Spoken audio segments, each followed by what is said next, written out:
Yeah, we'll get there sooner or later. Hang on just a second. And where am I? I am right here, but I am not Jason. So let me change the title and this. Sorry about 908. I was downloading a lot of stuff. We got a lot of stuff to get into this morning. John, here you there. Thanks for dropping by as you always do. It is the Sunday mashup, basically. It is a lot of leagues, a lot of stuff.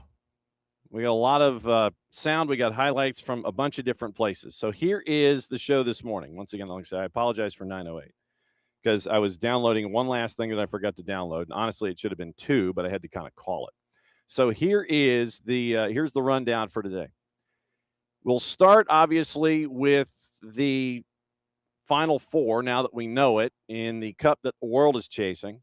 And we've got that for you. We've got highlights and posts from both matches. Our buddy Nino Torres texted me or WhatsApped me or whatever the kids do. And he said, you know, I got to come on. It's like, okay, you're at 10 o'clock, unless you wanted to come on earlier. And he's like, okay, 10 o'clock it is. And so he's coming in on an off day for both Nino the Baker and FuboTV's Nino Torres. So he's going to join us in the hydration break at 10 o'clock. So we'll go over what happened early. Then we'll bring Nino in to discuss. And that'll be the coverage of the World Cup. Then we've got a bunch of different leagues, and I mean that. We've got a bunch of different leagues that had action yesterday. We have the twos and Inter Miami CF2. They were up at the Turner Soccer Complex in Athens last night.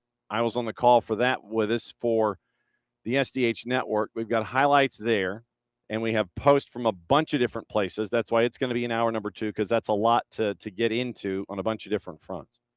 So you will hear the action from last night, and you will also hear from Arif Kovac, Enzo Dovolo, Ignacio Suarez-Corey, and Atlanta United 2 head coach Jose Silva. It was a big win for the twos. They needed it, and they are still rolling in MLS NEXT Pro in the Eastern Conference. And so we will let you know what happened last night with Atlanta United 2 and Inter Miami CF2. Big win.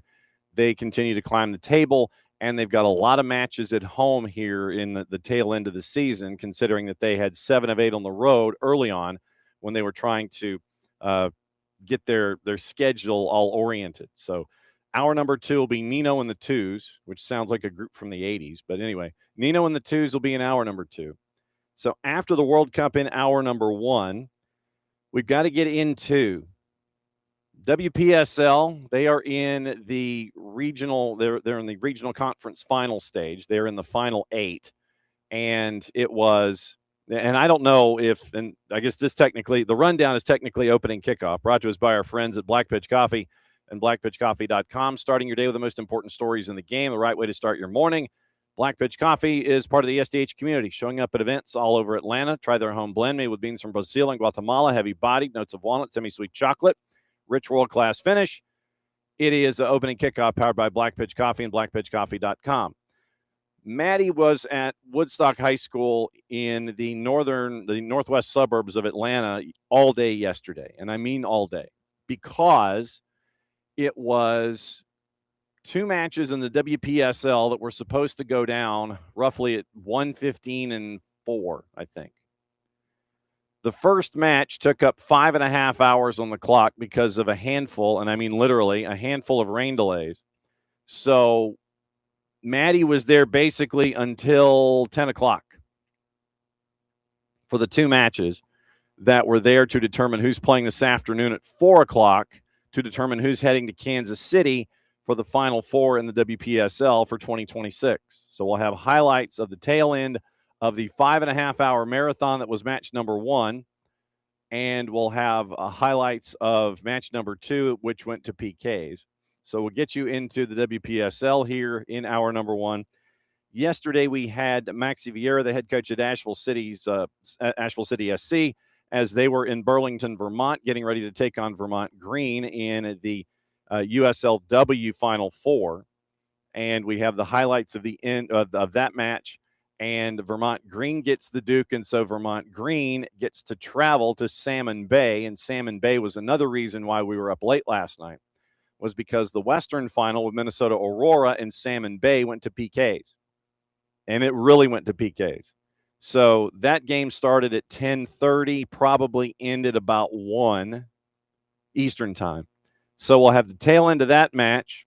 We'll let you know what happened with Vermont Green and Asheville City. Those two are going to be playing at Interbay next week in front of a crowd of, at the very least, 1567. I think the most important person in the final for the USL-W title here in 26 will be the fire marshal. So we'll have your highlights there of that one. And then we will get into what happened in the Prinks Cup last night, where we had a couple of shootouts. And it went to one in particular where you had to have a keeper slam the door in frame number 5. And so we'll have that for you. So it's Prinks Cup.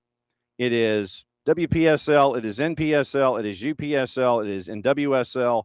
It is USL-W and the World Cup. That is the mashup in hour number 1. Like I said, hour number 2 is going to be Nino Torres kind of putting a bow on everything when it comes to the World Cup itself. We've got the Final Four. We know who's going to be in Dallas on Tuesday, and we know who's going to be in Atlanta on Wednesday. And I'm going to say this right now for anyone here in our footprint, make sure that you are ready. If you're downtown, and I'm serious, make sure that you're ready for long nights, fun days. It is going to be a 3-day extravaganza when Argentina and England make it here for the second semifinal to determine who's heading to the Meadowlands and who is heading to Miami for the third place game. Third place game is in 6 days' time, and the championship game is a week from today. And we will have a lot to get through to get to that. Obviously, we've got to prepare what's going on Tuesday, prepare what's going on Wednesday, get you out of that, move you forward, and just be ready for an incredible amount of excitement and energy in both cities for the semifinals in the cup that the world is chasing after. So that is the rundown for today. It is the mashup in hour number 1, hydration break. Nino comes in to put a bow on the early part of hour number 1, and then hour number 2, we go with Nino, and then we go with the 2s, and then you're on your way to catch your breath maybe. And then we'll get that squared away. Then we'll be back here Monday morning, 9:05, to break down everything and let you know what we might have missed. Just get your nap in today. That's all I'm saying. Get your naps in today, and if you can take some time off of work, sniff, sniff, cough, cough, you might do that. But now we know the Final Four. We know the Final Four, and it is getting closer and closer. And, man, I swear we just started this thing the other day. But we're down to the Final Four in the final week of the 2026 FIFA World Cup. We do have some news that is attached to it, and it comes from Gianni Infantino himself. And so we will catch up with that news as well. So that's the morning. And it's going to be busy morning and a lot of stuff going around from a lot of different places. So let's see, that Cotton Bowl and SMU. So they're both squared away there. So literally I'm getting emails and notifications now about press opportunities in Dallas. So that's where the World Cup is. All right, so that's opening kickoff. Brought to us by our friends at Black Pitch Coffee, blackpitchcoffee.com. Basically, your rundown is opening kickoff.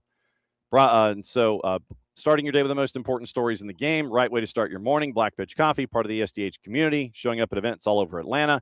Try their home blend, made with beans from Brazil and Guatemala, heavy body, notes of walnut, semi-sweet chocolate, rich world-class finish. Opening kickoff, powered by Black Pitch Coffee and blackpitchcoffee.com. All right.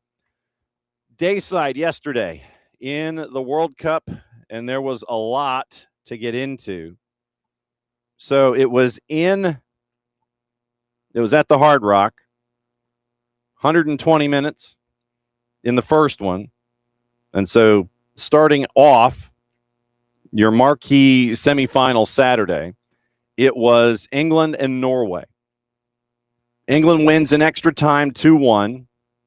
The feels-like temperature, your heat indices were up at 99 degrees. So in Celsius, that's what? 32, 33? No, a little more than that. Double and add 30. So 33 is 66. And it might be somewhere between 36 and 37 degrees Celsius. 99-degree feel-good temperature at the Hard Rock while it was pouring here. And then you had Jude Bellingham scoring not once but twice. And so going through all of the subplot, the first goal is scored after it looks like it hits a guy wire on Spider Cam. And that raised a lot of eyebrows. Burroughs, Sheldon, and Scott at The Athletic, slightly angry. And so you have the equalizing goal. Norway had a 1-0 lead, almost had it 2. Then it turns out that goal's knocked off the board because of a foul in the buildup, which, if you ask Jason, you probably listen on Atlanta Soccer Tonight. So it was 2 things that I forgot to upload. That probably, calling the foul might have been a bit of a stretch. So then you end up with an equalizer, and the footage from Big FOX has Orion Nyland's goal kick looking like it's going to hit. It hits the camera that is suspended on the wires that are above the field. And the way that it works, it's basically 4 wires, and the guy or the individual that operates the Spider Cam is a true artist, because literally you have 4 wires that are you have 2 wires that are crossed, and you basically have the idea of, okay, so I've got to move it this way, so that means I've got to slide like this. And so literally you're trying to coordinate 2 wires at the same time, and coordinate and be high enough to where you can get your all 22 and spin around quickly and all that kind of stuff. But the folks that run Spider Cams are true artists, because they understand X, Y, and Z axes, and they understand, okay, here's what it's going to look like to go from one to the other and pull down and so forth. So FOX's footage, Nyland's goal kick appears to hit the camera. And so then what that does is it interrupts the path of the ball from its true arc, causes it to drop down quicker, and then it falls to Elliot Anderson, Gordon, Bellingham 1-1. And that was in first half stoppage time. Stala Solbakken less than pleased about it. And he was letting referee Clement Turpin know about it at the halftime interval, and he pointed up toward the camera in protest. So did Erling Haaland. Kent Bergerson told TV2, which was your broadcast rights holder in Norway, quote, just before the goal, the ball hits the cable with the camera on it, causing it to change direction, fall shorter than it should have. The referee should have spotted that. There's nothing we can do about it now. We'll just have to grit our teeth and get on with it. And so Big FOX has that video. FIFA official tells The Athletic, ball chip technology used in every game of the tournament in the U.S., Canada, and Mexico did not indicate the ball touched anything in midair. According to their data, there was no peak on the sensor. No peak on the sensor. So treating it like it was when we saw the match with Portugal and Croatia, I believe, where we had the hair working its way, and then it shows on the sensor that there was contact. But the sensor inside the ball basically said that nothing happened. And so that was what they were operating with.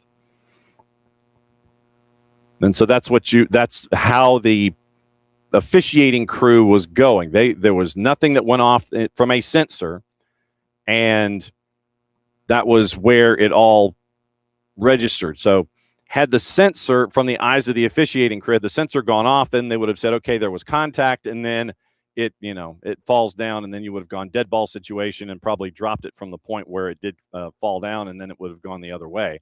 And you probably would have burned out the clock in the first 45. So that was where we were lined up with that. And so FIFA later reiterated this on social media. They go to FIFA Media. You go to @FIFA Media on the Twitters. And they go on. FIFA sources with knowledge of the situation said that there are 16 antennae tracking the signal at Hard Rock, mounted under the roof and were active as the ball traveled through the air, adding that footage from spy cam of the goal was broadcast and does not shake while showing that footage, indicating that it wasn't struck. Solbakken, when he was asked about it after the match, said, well, he, meaning Clement Turpin, the ref, said he didn't see it himself and that he didn't get any message that it actually happened, and that's a good explanation. And since FIFA says there was no touch, no signal from the chip on the ball, then he can't do anything about it, but the ball fell straight down just in front of the bench, so it did touch it. I was not one of them, but an assistant coach saw it. Solbakken continued. There's been nothing in the chip. What can I say against that? But the ball drops down straight from heaven. I was looking another way, so I wondered what happened. So pretty clear that it hit it. It was a strange thing.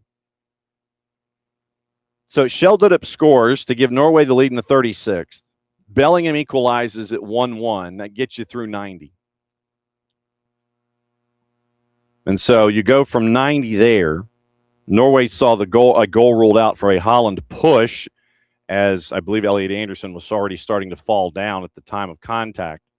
And so Bellingham then scores the winner, 3rd minute of extra time.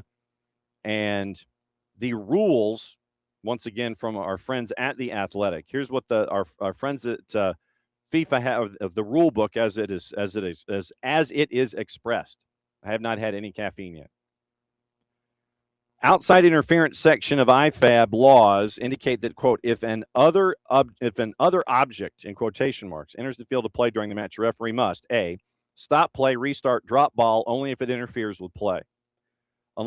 Section 2, unless the ball is going into the goal and the interference does not prevent a defending player playing the goal is awarded. If the ball enters the goal, even if contact was made with the ball, unless the interference was made by the attacking team. Allow play to continue, Section 3, if it does not interfere with the play and have it. In this case, if Turpin observed the ball hitting the cable, should have stopped the play when the ball hit the other object, meaning the sky cam, and restarted the game with a drop ball. And so VAR is able to intervene if there is a clear and obvious evidence that one of the teams suffered an obvious disadvantage. VAR Jerome Brizard clearly did not feel the incident constituted a clear and obvious error and did not intervene. Adidas manufactures the balls used in the World Cup, and since Qatar of 22, a 500 hertz inertial measurement unit motion sensor has been embedded to track data and enhance the VAR system. Connected ball technology, as Adidas calls it, combined with player position data and through AI offers real-time info, streamlining semi-automated offside. 500 times a second, the sensor helps make up the precise moment the ball was touched clear. So that was the moment that was at the end of the first half that got us to that got us even and carried on until this moment late in the second half to give England the win and get them into the Final Four. Here's the highlights courtesy of our friends at Telemundo Deportes. El toque hacia atrás para Eze. Morgan Rogers le pegó. El arquero que la suelta.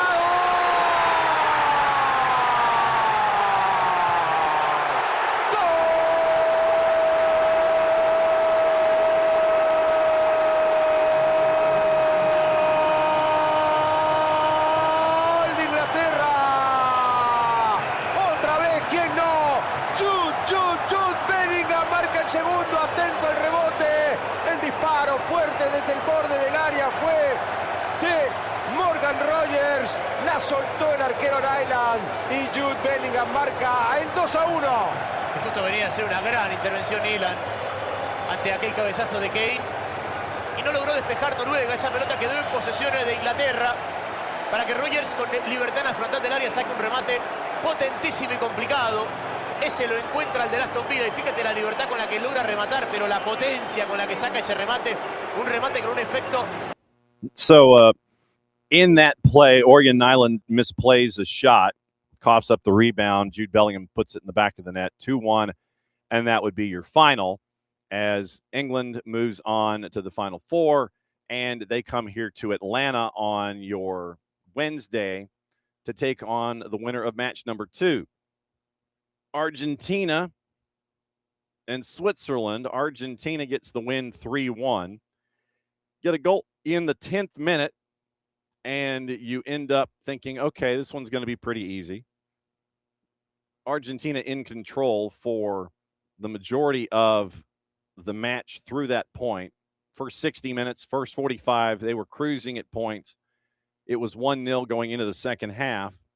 Then Dan Ndoye, with 23 to go, gets the equalizer to tie it at 1. And then you end up with another moment that is driving some folks crazy. And it was another reversal of going one direction with a card and then going the other. Yellow on Leandro Paredes becomes a VAR-assisted yellow on Braille Embolo for embellishment. And you look at it, it was a dive. And so Embolo, who was on a yellow card, after the VAR reverses, you end up with Embolo going off. And so for 20 minutes, that would be more than 20 minutes, Switzerland had to play with 10. And so then Argentina, you tell that in the first 90, the remaining 20 minutes after the Embolo second yellow, that Switzerland's just trying to get out of the 90. Then in the extra 30, they're trying to navigate, and it's going to be like, okay, let's just try and figure out. A lot of the time, it looked like they were just trying to get to penalties.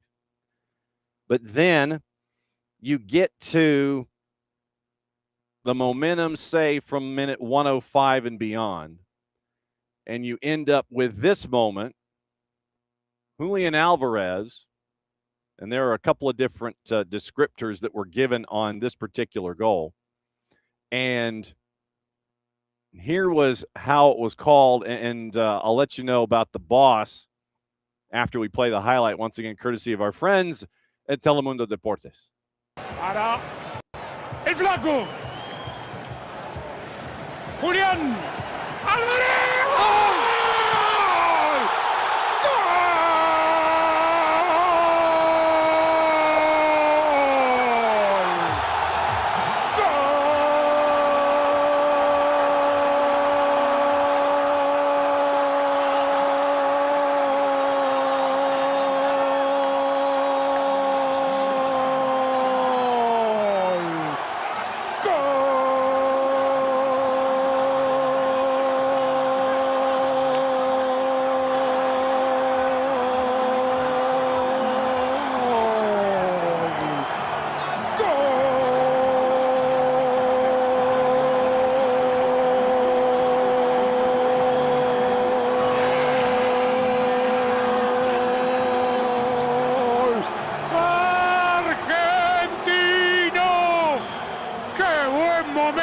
Para anotar el primero en esta Copa del Mundo, Julián Álvarez, pero qué pedazo de gol, se guardó para el tiempo suplementario para destrabarlo. So it starts with a 6. So I honestly hoped that after the matches that were earlier in the week, that you could tell Andres Cantor needed some rest and some rehab.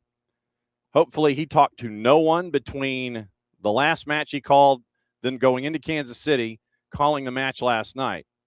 So he had a 6.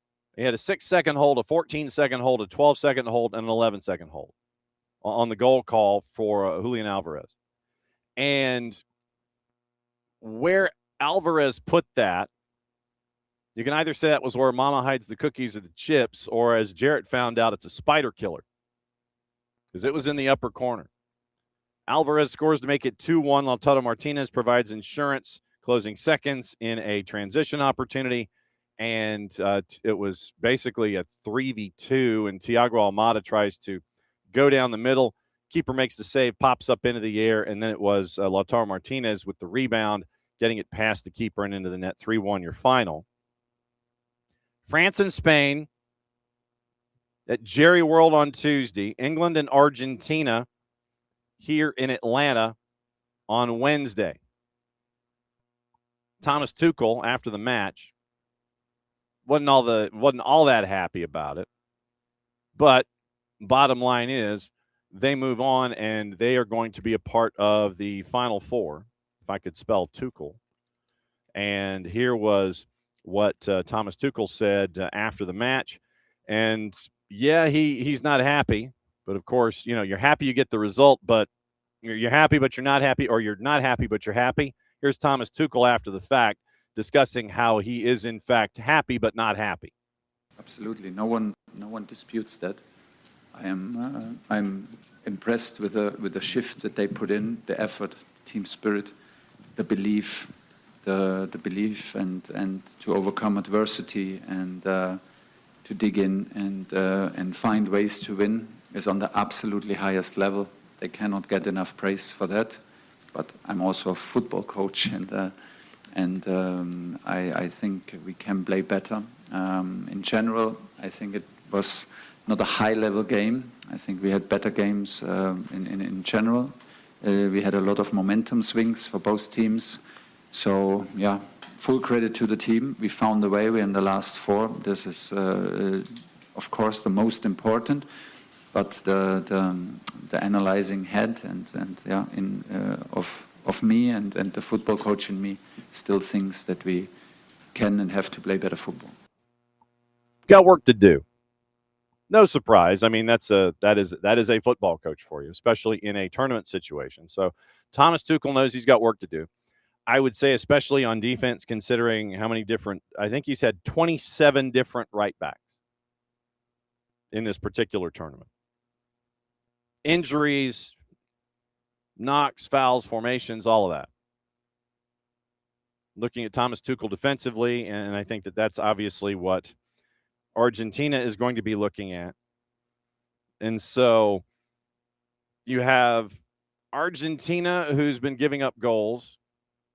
And you have England, who can give up goals. So maybe as we get closer to the medio over on the Discord, and it will be wins and props will be how we handle the next 2 episodes of the medio for the Discord and picks of the week.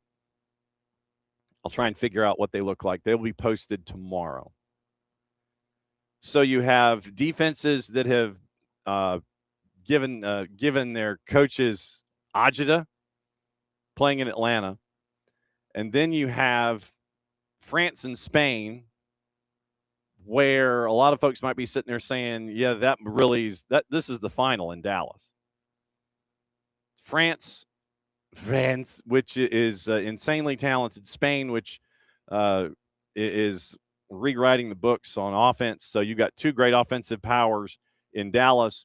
You have 2 great stories in Atlanta, and that's Tuesday and Wednesday. So that's kind of where we are after 2 matches that went 120 yesterday and ended late night.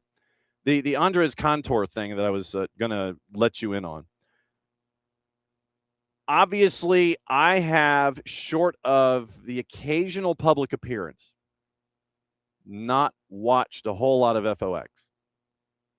I have watched a great deal of Telemundo's coverage, maybe studio coverage on Big FOX, but I have been watching Telemundo the entire time because when they're up and running, it is review, it is preview, it is multiple desks on site, it is the game, it is the energy, and they're done. They recap it, and then they move on to the next one.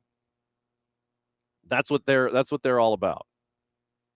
For me, the energy was one of the main selling points. And when Andres Cantor is calling your match, it turns into must-see TV. And with a Hall of Famer calling a match, you sit there and you listen and you watch and you try and understand the energy that's coming and from where it is coming from to end a sentence in a preposition. Argentine by birth. So that kind of gives you the other element of this. There's a video that's out on social media, and it is from the 22 World Cup in Qatar. And it was Andres Cantor. It was basically booth camp. And it was a chance for everyone to see what Andres Cantor is going through when he's calling a match. Booth cam was on him for the final. It was taped. It wasn't live, but nevertheless, it was being recorded.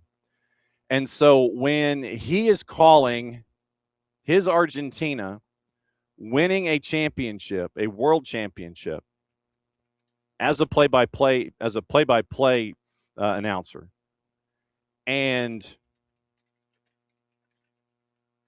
getting to call it for his native country, and you sense the energy that is attached to it.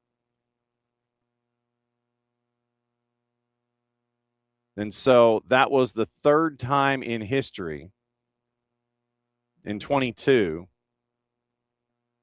It had been almost 40 years. 78, 86, 2022. So in 1986, that was the last time before Qatar. Andres Cantor was 24 years old. So in 1986, Andres Cantor is 24. He has to wait until he is 60 to see his home country, the country of his birth, win a World Cup. He is in Qatar when it happens. He calls the matches. So he sees it happen. And like I said, check out booth cam from 22, from the final. And you get to see what it means. And so when you have that kind of energy coming through normally, and then you have it attached to what you see from Argentina, yes, there's a little bit of home heart and home love that's attached to it. But from all of the announcers at Telemundo, they have done a superior job of telling the stories all the way through. I mean, they're not messing around. And I recommended to friends who have kind of gotten hooked on the sport while watching the World Cup. I said, look, do me a favor. Watch the Argentina match last night. I was leading up to yesterday. And I said, do this.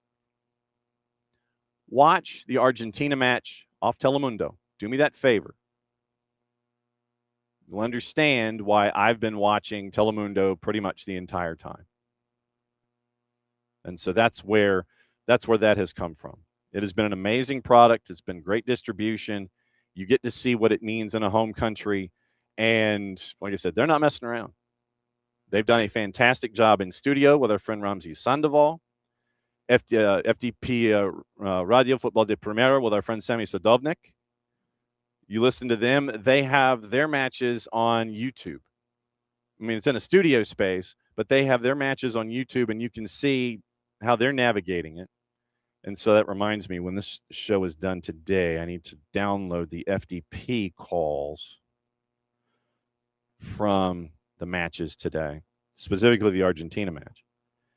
So when we get to catch up with Ramzi Sandoval, when we get to catch up with Sami Sadovnik, when we get to catch up with all those folks, and you get to sense the energy and you get to feel the energy, you understand where it's coming from. So that's why I've been watching those. And when I came home last night from the twos game, and we still had some time on the clock, I think Argentina had then gone to the extra 30.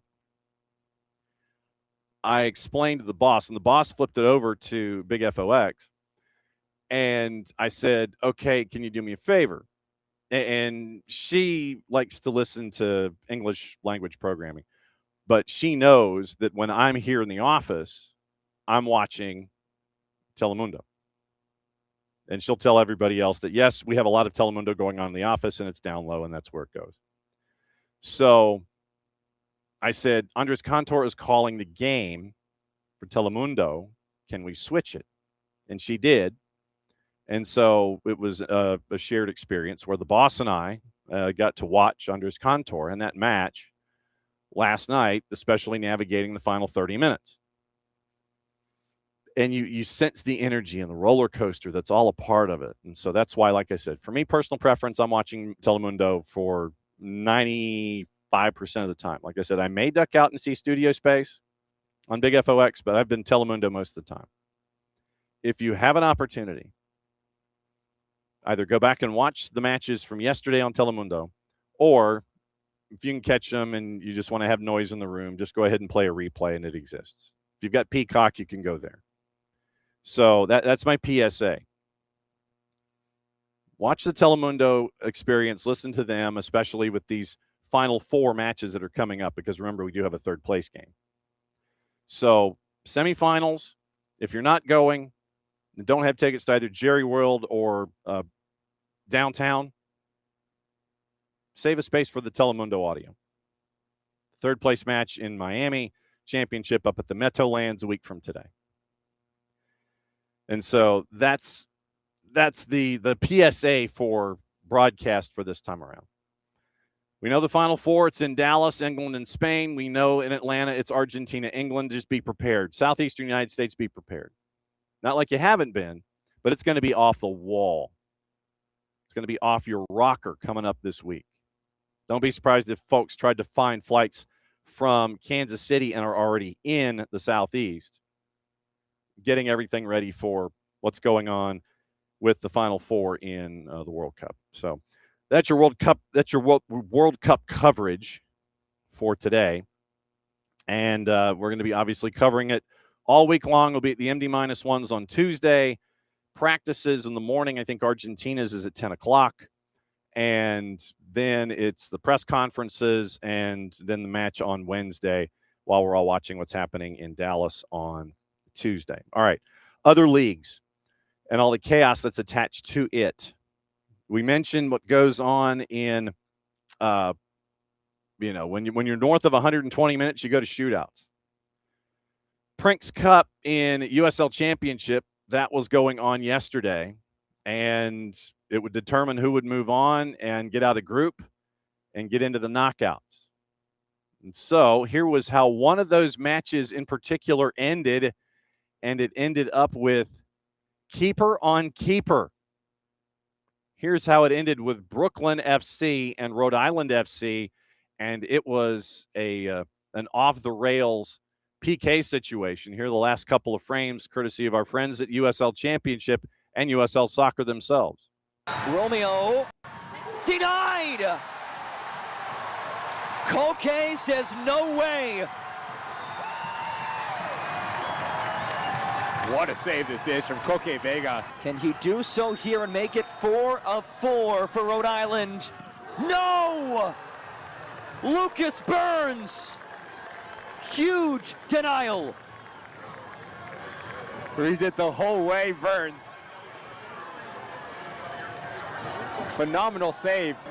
In round 5, it's JC Obregon. A goal today, but he misses the PK. Can win the shootout for Rhode Island. Vegas drills it. So that was Koke Vegas for Rhode Island FC in the 5th frame, getting the win in PKs against Brooklyn FC. So here's your scores. Spokane Velocity over Oakland Roots 3-1. Riverhounds over Loudon 2-0. Hartford Athletic 2-1 over Westchester. P-Hop, Portland Hearts of Pine knocking off the Cosmos in penalties, 4-2 in pens after 1-1 after 90 minutes. Kickers over Greenville 2-1 at GE Vernova. Detroit City goes to Fort Wayne and beats Fort Wayne 2-1. Rhode Island, 4-3 winners in pens over Brooklyn FC. They would get the win. The Miami FC over Sarasota 5-0. Tampa Bay 2-0 over FC Naples. Legion over FC Tulsa 3-1. Lou City doubles Lexington in Bluegrass Derby 4-2. Ford Madison and Union Omaha, they just pulled the governor out of the golf cart. 4-3 Ford Madison at Breeze Stevens. 1 Knox beat Corpus Christi in Pens 4-2. 1-1 after 90. New Mexico United in their derby with El Paso wins that one 2-1 at Southwest University Park. San Antonio 2-0 over Chattanooga Red Wolves at Toyota. AC Boise over Sacramento Republic 2-0. Charleston and Charlotte Independence go 2-2 after 90. Charlotte Independence win in penalties 4-2. Vegas over Monterey Bay 3-2 at Cardinal. Colorado Spring Switchbacks 3-0 over Orange County, and Irvine AV Alta over Phoenix Rising 2-1 in Lancaster. So that means that your standings in group. Spokane Velocity get out of Group 1. Group 2, Switchbacks get out of there after you've got 4 matches done there. Group 3, San Antonio wins that group with 11 points. Lou City wins Group 4 with 11 points. Hartford Athletic, 3 wins and a draw. They're at the top of Group 5. Group 6, Charlotte Independence, they go on to win there. That one's 10 points in that group, and they superseded Charleston. Group 7, Tampa Bay wins the Florida group, and that one was 12 points for them, 4 wins across the board. And we are trying to determine what happens now when you get into the knockout stages. So we know who has won each of the groups. 7 groups, 7 group winners. And so now where we are with, competition structure. So let's get into the competition structure. 7 group winners and a wild card advance to the knockouts. Wild card awarded to the second place team with the most points in group play, followed by first tiebreaker of most goals scored. Quarterfinals are held in about a month. So let's see. So if the wild card is 7 group winners and a wild card. So let's see which wild card team had the most points. We're going to try and figure this out ourselves and figure out the overall standings. Now, do we get anything past the overall standings? Okay, so second most points.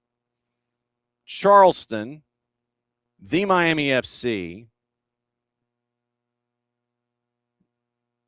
Birmingham, New Mexico United, they all have 9 points, finishing second.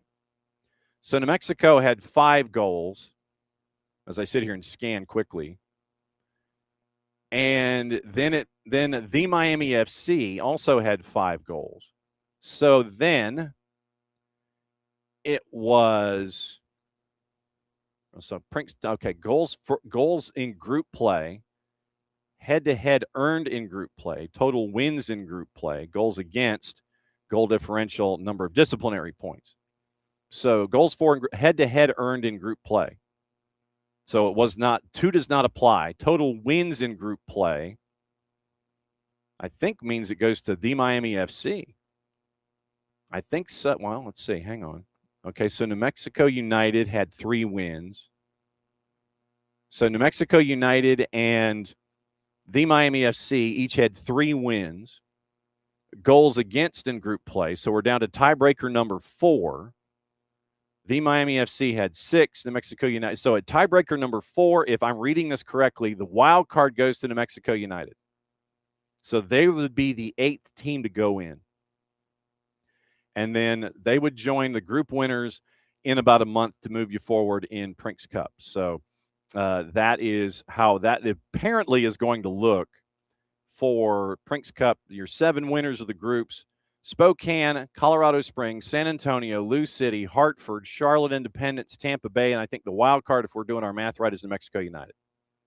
So those 8 move on, and they'll play head-to-head in about a month's time. So that was what was happening in Prinks Cup. So it was a Prinks Cup weekend in USL Championship and USL League One. So looking at those 8, I think those are the 8 that are going to move forward, and that will handle it for the USL and USL Championship and Prinks Cup. Speaking of USL, they had their USL-W national semifinals early and late.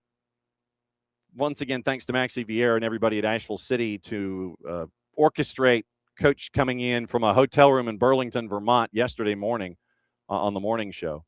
Asheville City goes to Vermont Green. Virtue Field, you had north of 5,000 folks there, and it was as tight as you would expect. Came down to a moment, and here is that moment, courtesy of USL-W and Vermont Green, their own selves. Mara has drifted out wide, stayed on side. Mara cutting, shooting! It's a banger! Emily Mara top bins! Green in front! She just picked out the corner and drilled it! The little Mara magic!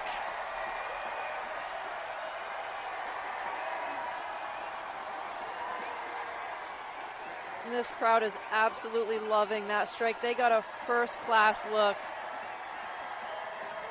at that beautiful strike by Mara.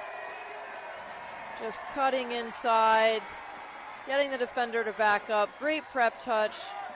Curls it around the goalkeeper. Top-notch strike. She has been. And she has been the one to get it done for Vermont Green. That was the only goal of the match. 55th minute, Emily Mara breaks the deadlock with the strike. Asheville had a couple of chances at the end of the match, could not break through. Their postseason run ends in Vermont. Then Vermont Green becomes the latest club to make it to the final in their inaugural season in USL-W. Then they had to wait. And they had to wait till about 1 o'clock this morning. Salmon Bay and Minnesota Aurora. Minnesota Aurora gets a penalty. Aiki Tagawa scores. Then you end up with about 2 minutes to go. Taylor Fox, the keeper for Minnesota Aurora, collides with a Salmon Bay attacker inside the box. You get a PK. Kaihue steps up, converts from the spot. Salmon Bay equalizes. It's 1-1. That's how it is after 90. Minnesota gets a red in the first 15 minutes of extra time, so they're having to play the second 15 down to 10. Extra time, you're tied at 1-1. You go to PKs, and here's how it wrapped up. Adam Race is on the call, courtesy of Salmon Bay FC, their own selves. Here was how that one ended. And like I said, it ended late. Late. Here's how PKs ended at Salmon Bay and Inner Bay last night, or this morning, depending on which time zone you're talking. This would be the ultimate redemption story. Anna Menti has played some of the most minutes of any player in the young history of this club.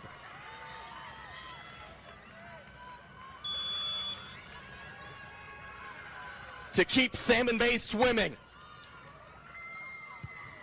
It's in! The Coho have slain the Giants of the Midwest at the doorstep of glory!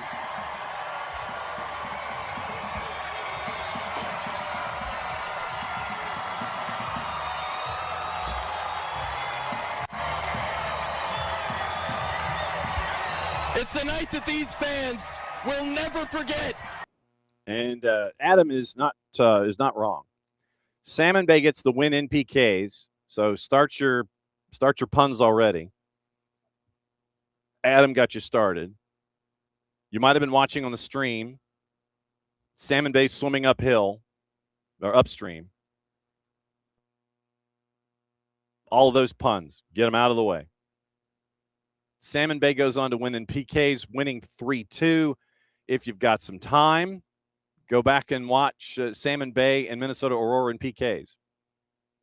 It's great to catch up with Jake Griffith, the voice of Aurora, heading into that matchup to kind of get the intel on USL-W. But Vermont Green, Salmon Bay, USL-W final, and that is going to be 10:30 Eastern time Saturday night.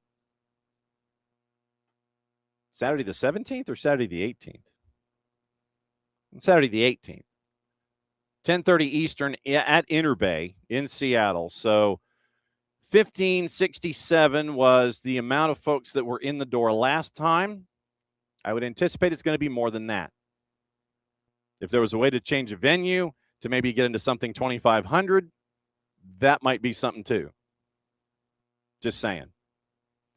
So your final in USL-W is going to be Vermont Green traveling west. They're going to take on Salmon Bay at home at Inner Bay next Saturday night, 10:30 Eastern, on however you wish to consume your product. WPSL playoffs. This is where Maddie comes into play. And Maddie had a day. Maddie had a day. Started at noon, ended 10-ish, 10:15. The first match on the board, Georgia Impact and Little Rock Rangers, was supposed to start at 1:30. It didn't. Thunder and Lightning, very, very frightening me. Matchup started at 2. It took 5 hours to complete because of multiple delays for weather. And so Georgia Impact, Little Rock Rangers, they would wrap up about 6:30, which meant that the Pensacola-Arlington SA match would not start on time either. That would be about 90 minutes late, probably closer to 2 hours late. And it started about 8, done about 10, but it went to PKs on its own. So just to let you know what happened in the South Region semifinals to get you ready for the South Region final today, here was how Georgia Impact made their way through to get to the final. And Maddie's on the call, and she was fighting it. She was fighting it all day. But here's Georgia Impact's goal on the board. Headed down, Eats. Plays it through. Great run. Finds Obradovac. Obradovac into the 18. Obradovac slips it through. There's the opener!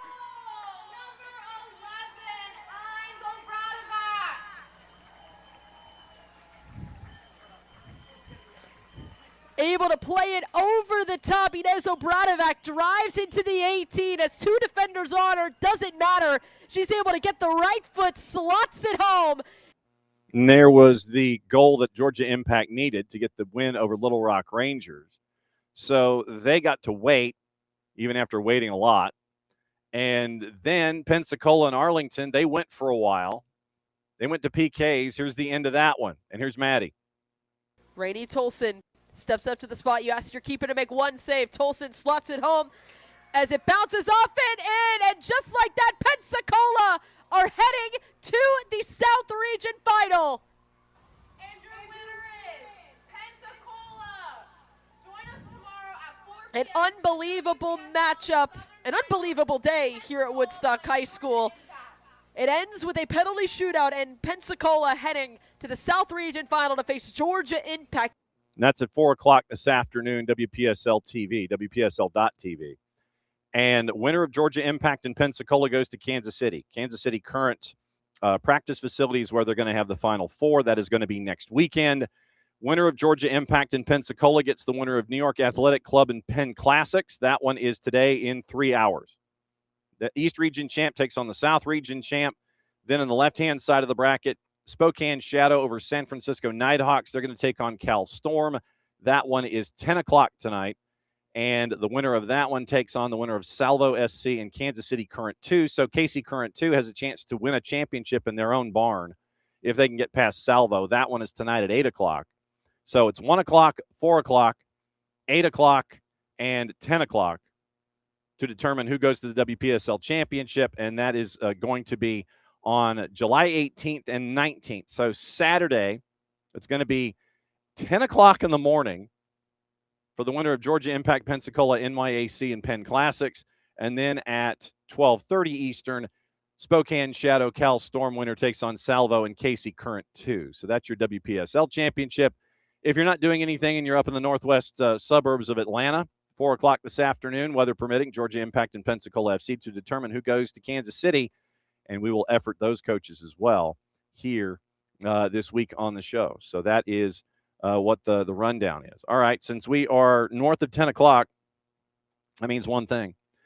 Time for your hydration break, brought to us by our friends at local Vine Beer, Wine, and Liquor stores. And they are at 2 locations here in the Atlanta area, here in the SDH home. Johns Creek and Cumberland at the intersection of Cumberland Boulevard and Cobb Parkway. And so 2 locations, get your needs taken care of when it comes to all of your partying or normal consumption. We just ask that you consume safely and wisely. And so local Vine Beer, Wine, and Liquor stores, once again, 2 great locations. Thanks for being great partners and friends with us here at SDH here starting in 2026. So everyone, hydration break. I need to hold music. I really do.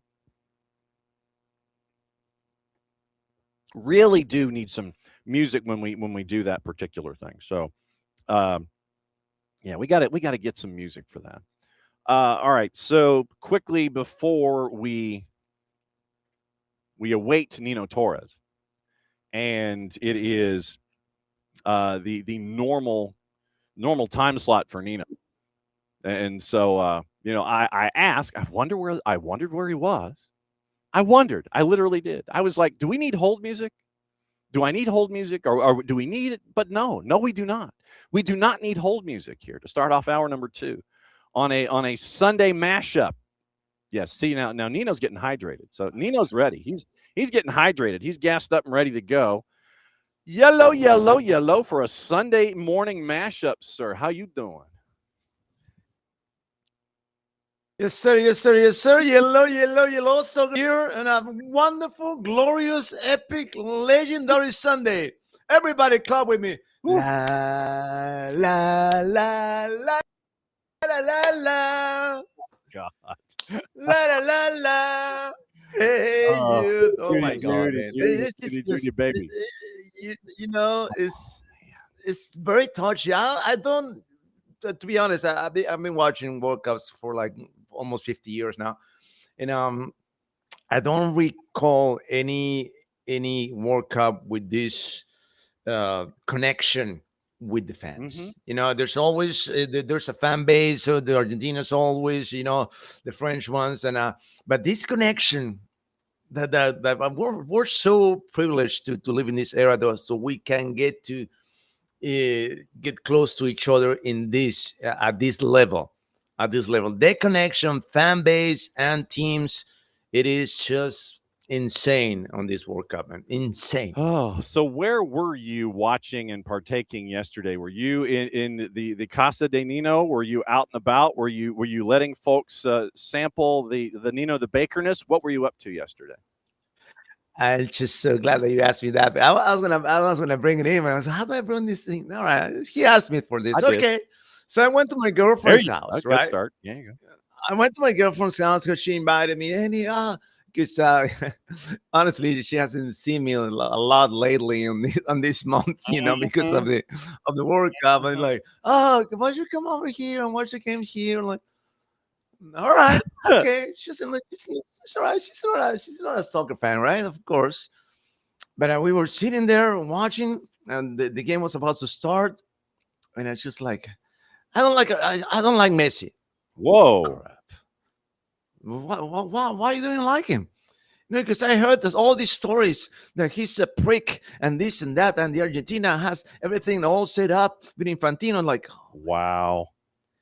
Like, all right, honey, but let me explain this to you. You know, I don't want any explanation. I just don't like him. Like, and inside of me, I was like, I'm so sorry for you, but you're gonna hear me scream like a crazy fan that I am once Argentina wins this one. I didn't say that. I just thought about it.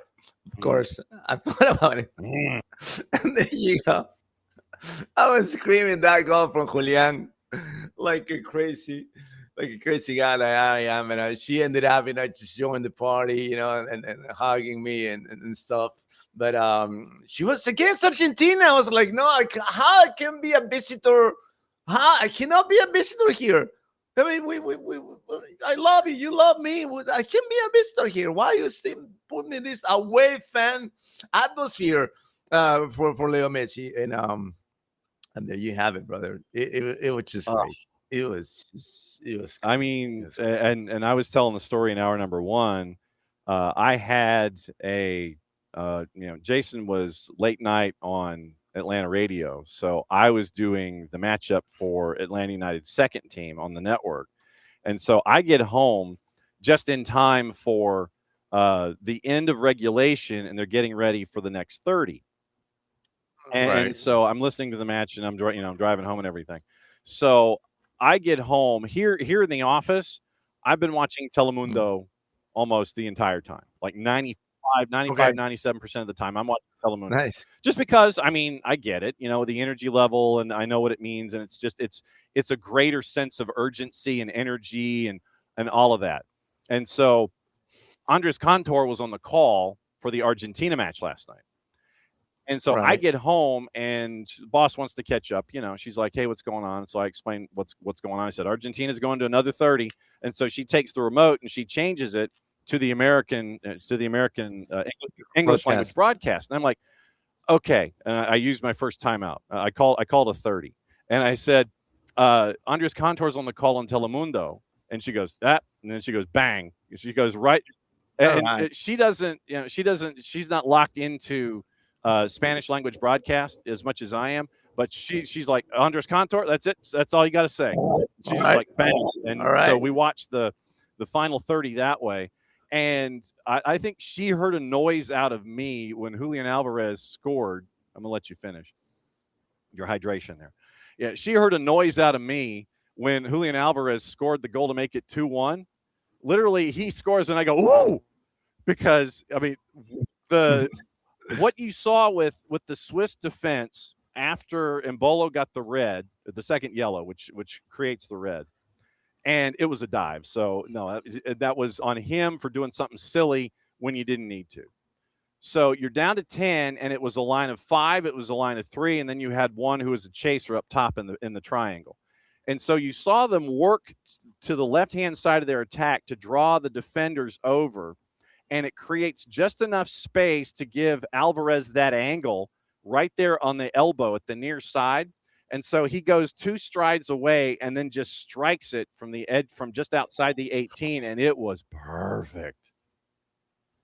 It was just absolutely beautiful, stunning. And you know what? This is Argentina keeps recovering their weapons. They just keep bringing back to the party, because to be honest, it hasn't been a great World Cup for Julian Alvarez. I mean, he was an absolute beast in the last World Cup, or not in this one, and to score this goal, to shake it up, and to score the whole goal, that magnitude, of that quality, of that beauty, it was just absolutely all right, man. I'm just standing up, and then to top it off, the other number 9 who hasn't been on the records, on the scoring sheets, Lautaro Martinez. So the 2 number 9s that they were not on the scoring sheet throughout the entire World Cup, they're in now.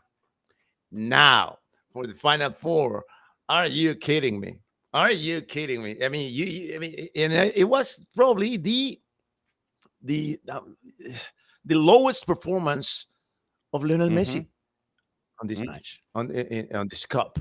The most, you gotta give credit to the Swiss, man. Oh, you gotta credit to the Swiss. They were double teaming, triple teaming, and it was just insane. There was no even him to squeeze in between that backdraft of a Swiss army that was in the box, inside the box, outside the box, in the middle of the pitch, everywhere, man. They were just everywhere.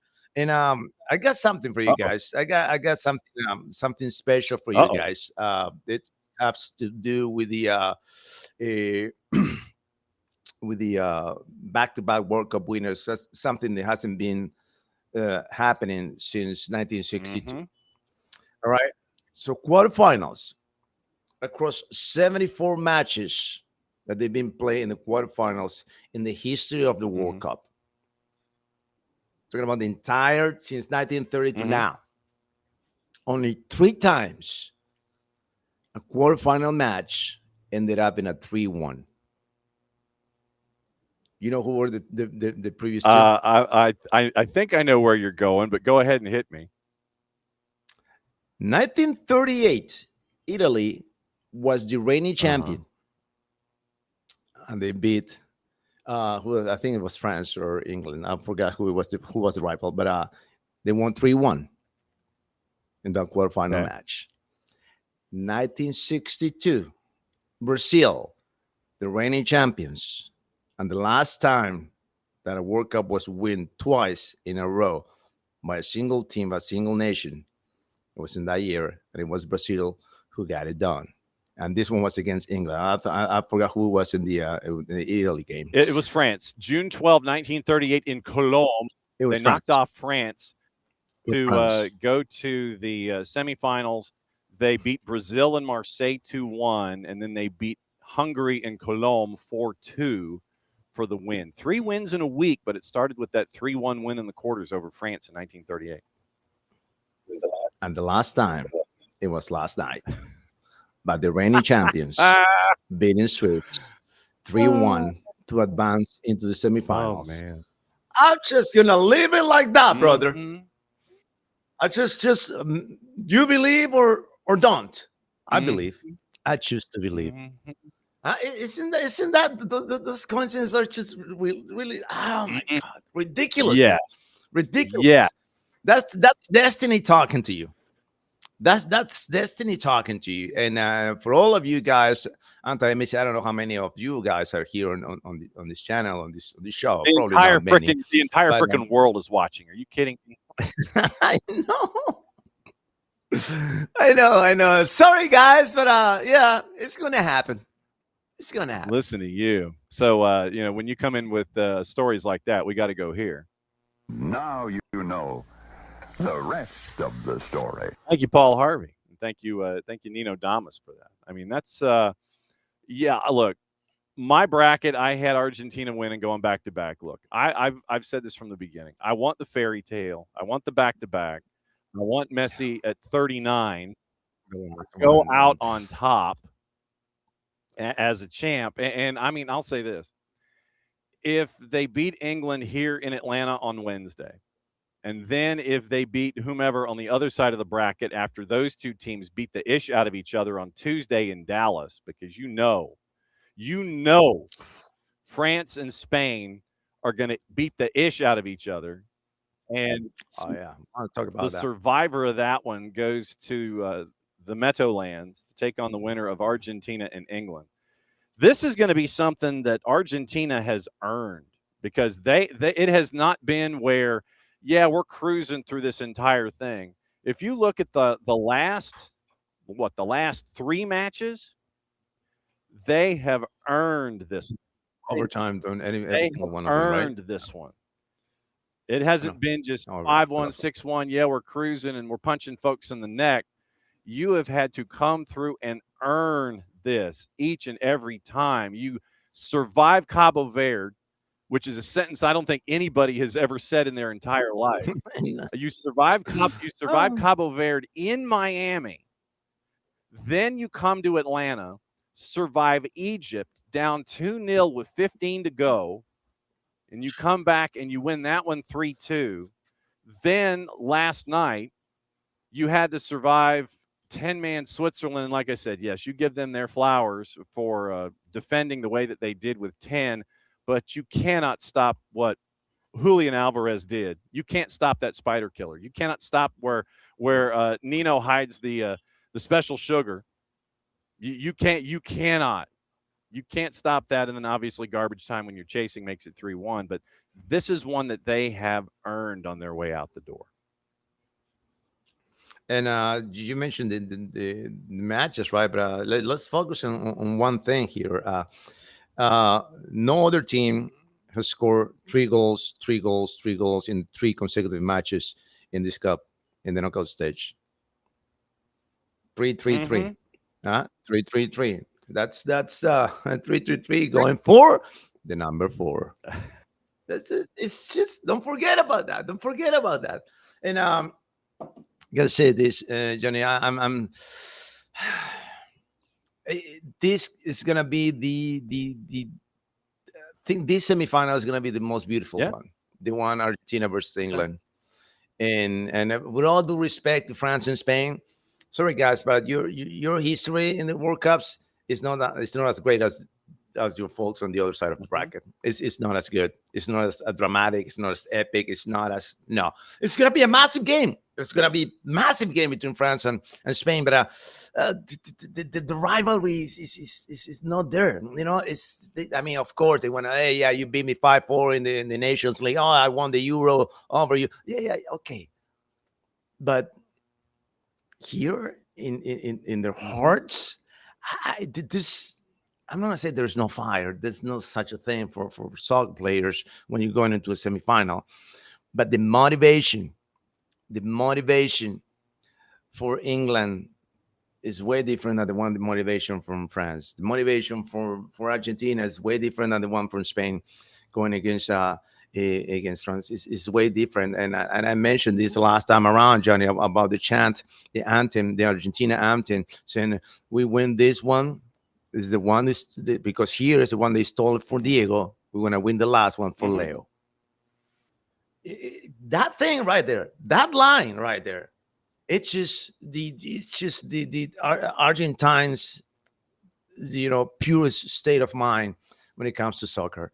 And I know Spain has a wonderful midfield.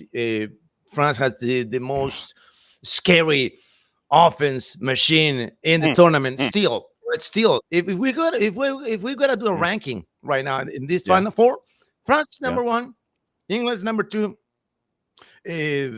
Spain's number 3, and Argentina's number 4 in terms of level of performances throughout this World Cup.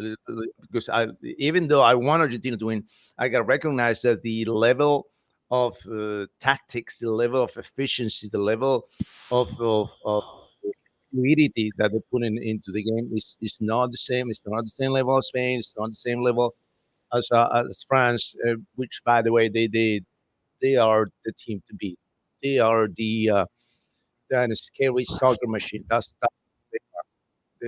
whoever says otherwise doesn't know what he's talking about. Okay, that's the reality. They are the favorites to win this one. What are the odds, Johnny? You got the odds now, or you got the odds out about these Final Four guys? Efforting. I will see if our favorite. I will see if our favorite juice boxers are now behaving. It's gotta be France number 1. I think it's gonna follow my ranking. Okay, so hang on. So let me see. So I don't know what it is about our favorite aggregators. Just decided to go to sleep with everything. So I literally, it's like there's this one particular aggregator that takes like 10 or 11 separate juice boxers and they jam them all into one equation and they give me a composite.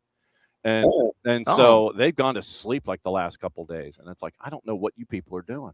Okay, so in the semis themselves, France is a plus 130. This is Tuesday.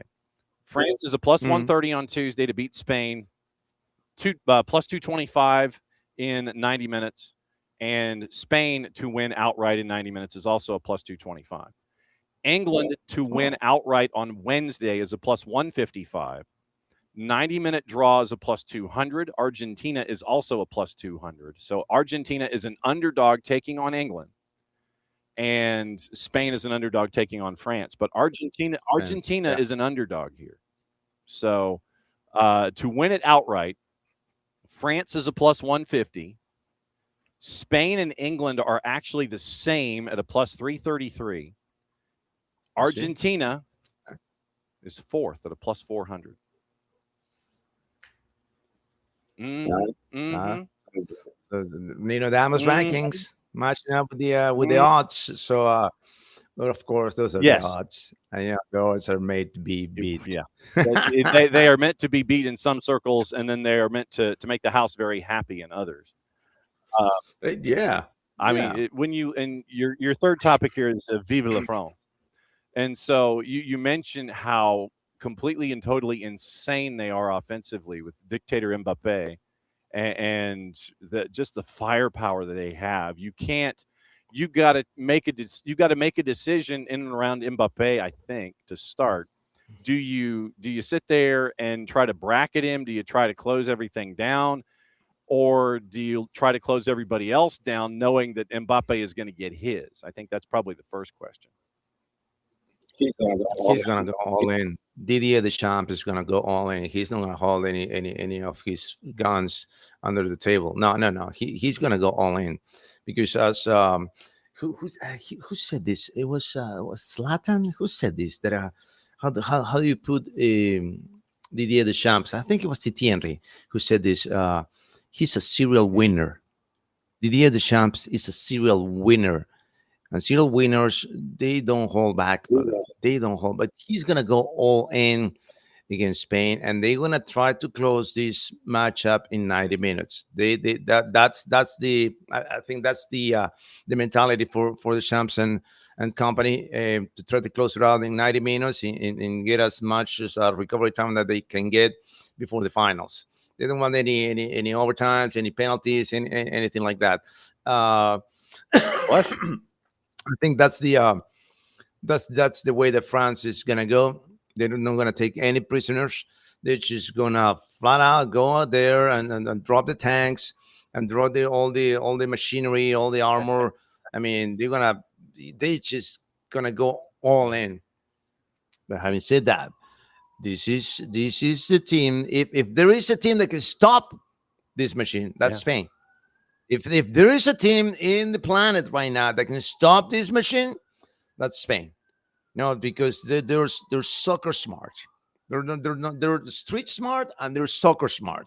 And when you add those two elements to the pitch, you putting up a team that is very hard to beat. It's very hard to beat. And there was just a proof right there that Unai Simon was he was the goalie with the most minutes without conceding a goal. They ended up, I think it was 600 minutes or something. Stupid number. It's just insane. So that puts you right there. It's gonna be the best offense against the best defense, and not just the best defense. It's just because the whole team knows how to defend. It's not about the back four or the back five or whatever. No, it's the whole team. How do they put the numbers? How do they drop the personnel into the seams and to block not just the passing lanes, but before you're gonna think about it, they're there. Oh, I'm gonna go this route. They know your route. They figure out your route, and then they stop you right there. And once they stop you, they get the ball back. And it's just the combination, the dynamics of the rotations that go from the sides that brings you to Spain and to assist and to feed Oyarzabal, to feed Medina, to feed. I mean, you got so many weapons also. Don't forget about the weapons in Spain, and don't forget the best. The super sub that is Medina for Spain, coming off the bench and scoring goals every single time. Like, hey, we need a killer here, please. Can you close this deal? Yeah, sure. Let me.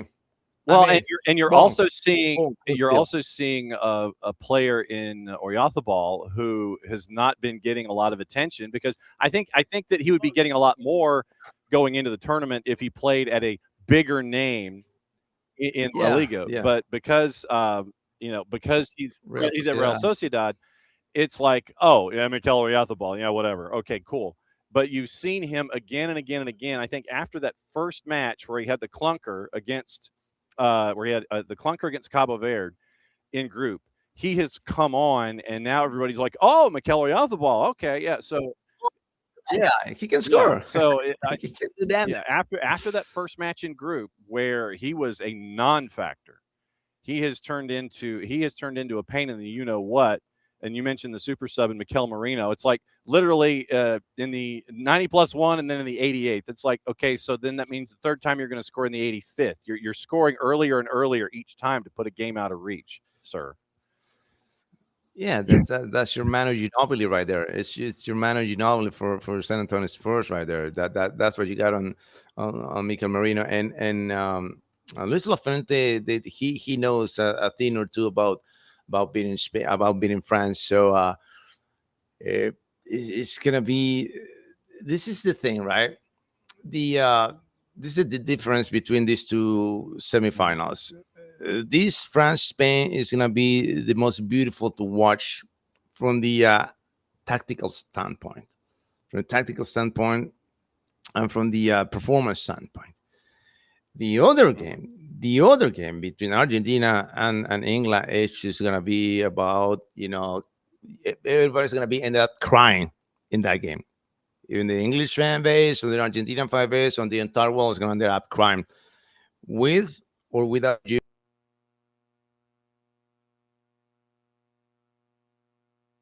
Oh, he's in the middle of telling his story, and then, of course, he freezes up. And I know exactly. Morning, David.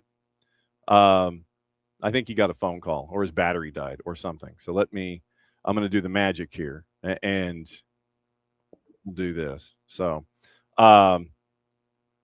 he's in the middle of telling his amazing story. But no, you're right. I think you're 100% correct. I think those two matchups are the heart and the head. I think the head is the first one where you have these two teams that are just the next wave. A lot of folks are sitting there saying this really is the final, but that's the head. That's where you have all the analysis and all this talent and the blunt force trauma that is attached to all these two teams. And then the second one, Argentina, England, that's the heart, because that's it. You have an Argentina roster. Do you want to be the one that sits there and loses what everybody thinks is probably going to be Messi's last tournament? No. And so they are going to literally cut off limbs, and they're going to beat everybody else with them on the way out the door to make sure that he gets that final win in the World Cup against England, who's been looking for it to come home for 60 years, man. 60 years. So it's the head in the first one and the heart in the second one. It totally is. No, and I got another number for you, Johnny. Here we got go. another number for you. I got another matchup because it's been 40 years since the last time that Argentina and Maradona beat England to win the World Cup, right? Yeah. And on the other semifinal is the 40th match between France and Spain in the history of the two. 40 years versus 40 matchup. Oh my God. 40 is your number right there. If you're gonna put $40 down on your parlay, go for it, man. But see now, it's like you got 3-1 and you've got 40, and you're out of control. Did we address no tiki taka, no problem? No, but we can. We can. It was on the list. I'm like, okay, so did we talk about no tiki taka? No, we didn't talk about tiki taka, but it's just there's still traces of tiki taka on Spain, but they learned to leave it behind and focus on what they have now. There's no tiki taka for sure, but there's still in some occasions I think they go the extra touch, and that's what oh man, just erase the tiki taka for good, brother. Forget about it. Just shoot. Just shoot. If Spain does that against France, they're gonna win it. They're gonna win it. And I said, man, why do you say this, Nino? Why do you say this? I said that the winner of the series between France and Portugal was gonna win it all. Oh my God! I mean, it's Spain and Portugal. Spain and Portugal. Spain and Portugal, right? Yeah. That's what I said. Yeah. Crap. Why did I say that? I don't like it anymore. I don't like it anymore. But if Spain beats France, I think they're the only ones that they can stop France right now. Okay, so Nino Damas, hold, sir. We have a special guest who is crashing in this morning. Now that Morning Espresso, brought to us by our friends at Kaiser Permanente, is out the door, and you can subscribe at soccerdownhere.net. We bring the man in himself. Hey, Jason. What's up? How you doing, brother? How you feeling? You got your mate going? I'm coffee right now because, man, I just need all the caffeine. It'll be mate here in a little bit. Insane. How you feeling after last night, man? They got lucky that Briel and Bolo made a bad decision. Like, that game, it was all Switzerland in the second half. They get the goal. And for whatever reason, the Swiss became unbalanced after tying it. Like, they were getting frantic. They were complaining about everything. They were just like, I don't know. Like, it felt like the pressure got too much to them. And then, because even in the Embolo situation, you go back and watch it, you've got players running up to the referee trying to get a red card on Paredes. And he doesn't even touch him. And it's just such a bad decision that turned the game. I still thought it was going to go to penalties. I still thought Argentina couldn't find a way to break through, but this team just keeps finding ways. It's not pretty right now. They're old. They're tired. It's going to be really tough on Wednesday. I think they're the underdog going in, but they're here. And that's pretty amazing that we're going to get Argentina, England in Atlanta. Insane. It's going to be insane, brother. It's going to be insane. I'm trying to explain to people what this is going to be like. I went on 92.9 this morning, and I'm like, there is no comparison. There is nothing that has happened here from a sporting event that you can compare. It's not a Super Bowl. It's not we had Georgia, Alabama in a national championship game. Yeah, two great programs and great fan bases. This is that if there was a war between Georgia and Alabama at some point in the last 40 years. I mean, come on. Like, this is a whole nother planet of what Wednesday is going to be like. Honestly, what tomorrow is going to start being like around here, because it's going to all start ramping up. Who knew that we would be drifting in Falkland Islands smack, you know? If you know anything about Argentina, then you knew. Like, you knew it was coming. I mean, it's just... And I think you're already going to start to get some of the defensiveness on the English side of it. It's going to be fascinating to see how people play this one from like a neutral perspective, what side they gravitate to. It feels like a lot of people are going against Argentina right now because of narratives. And England's not really getting the same treatment after their Norway match, which had some questions in it. Maybe a camera cable. I don't know. Maybe. That was crazy. I mean, it's just this has been an insane tournament, and we still got 3 more games that matter and a third place game that could take it into a whole nother stratosphere. Now, Johnny, that Jason brought in the Embolo play. I forgot to tell you something. That was so caught up in the other things that we forgot about to talk to the referee. This is not this Joel Pinheiro. Okay, is the most controversial referee in the Liga Portugal. Whenever you see Pinheiro on the pitch, oh my God, it's gonna be controversy here. Oh, why are we gonna talk about this guy for like the next 2 weeks? He was great last night. He was great. I think he's evil twin refs in the Liga Portugal, and the good one gets to play in the World Cup, man. It was insane, man. Yeah, I thought in general it was pretty good because that game could have bubbled over a few times and gotten out of control. And I thought he handled it as well as possible. He got a little feisty with Messi early, and Messi said, "Hey, don't talk to me like that." That was funny. The Embolo situation, he gets 100% right, and I thought it was really telling that there were some folks who were immediately in their feelings about that sending off, and you have fraud. Yeah, you have to send that off. Like, how many times, Nino, do we get riled up about diving in the game?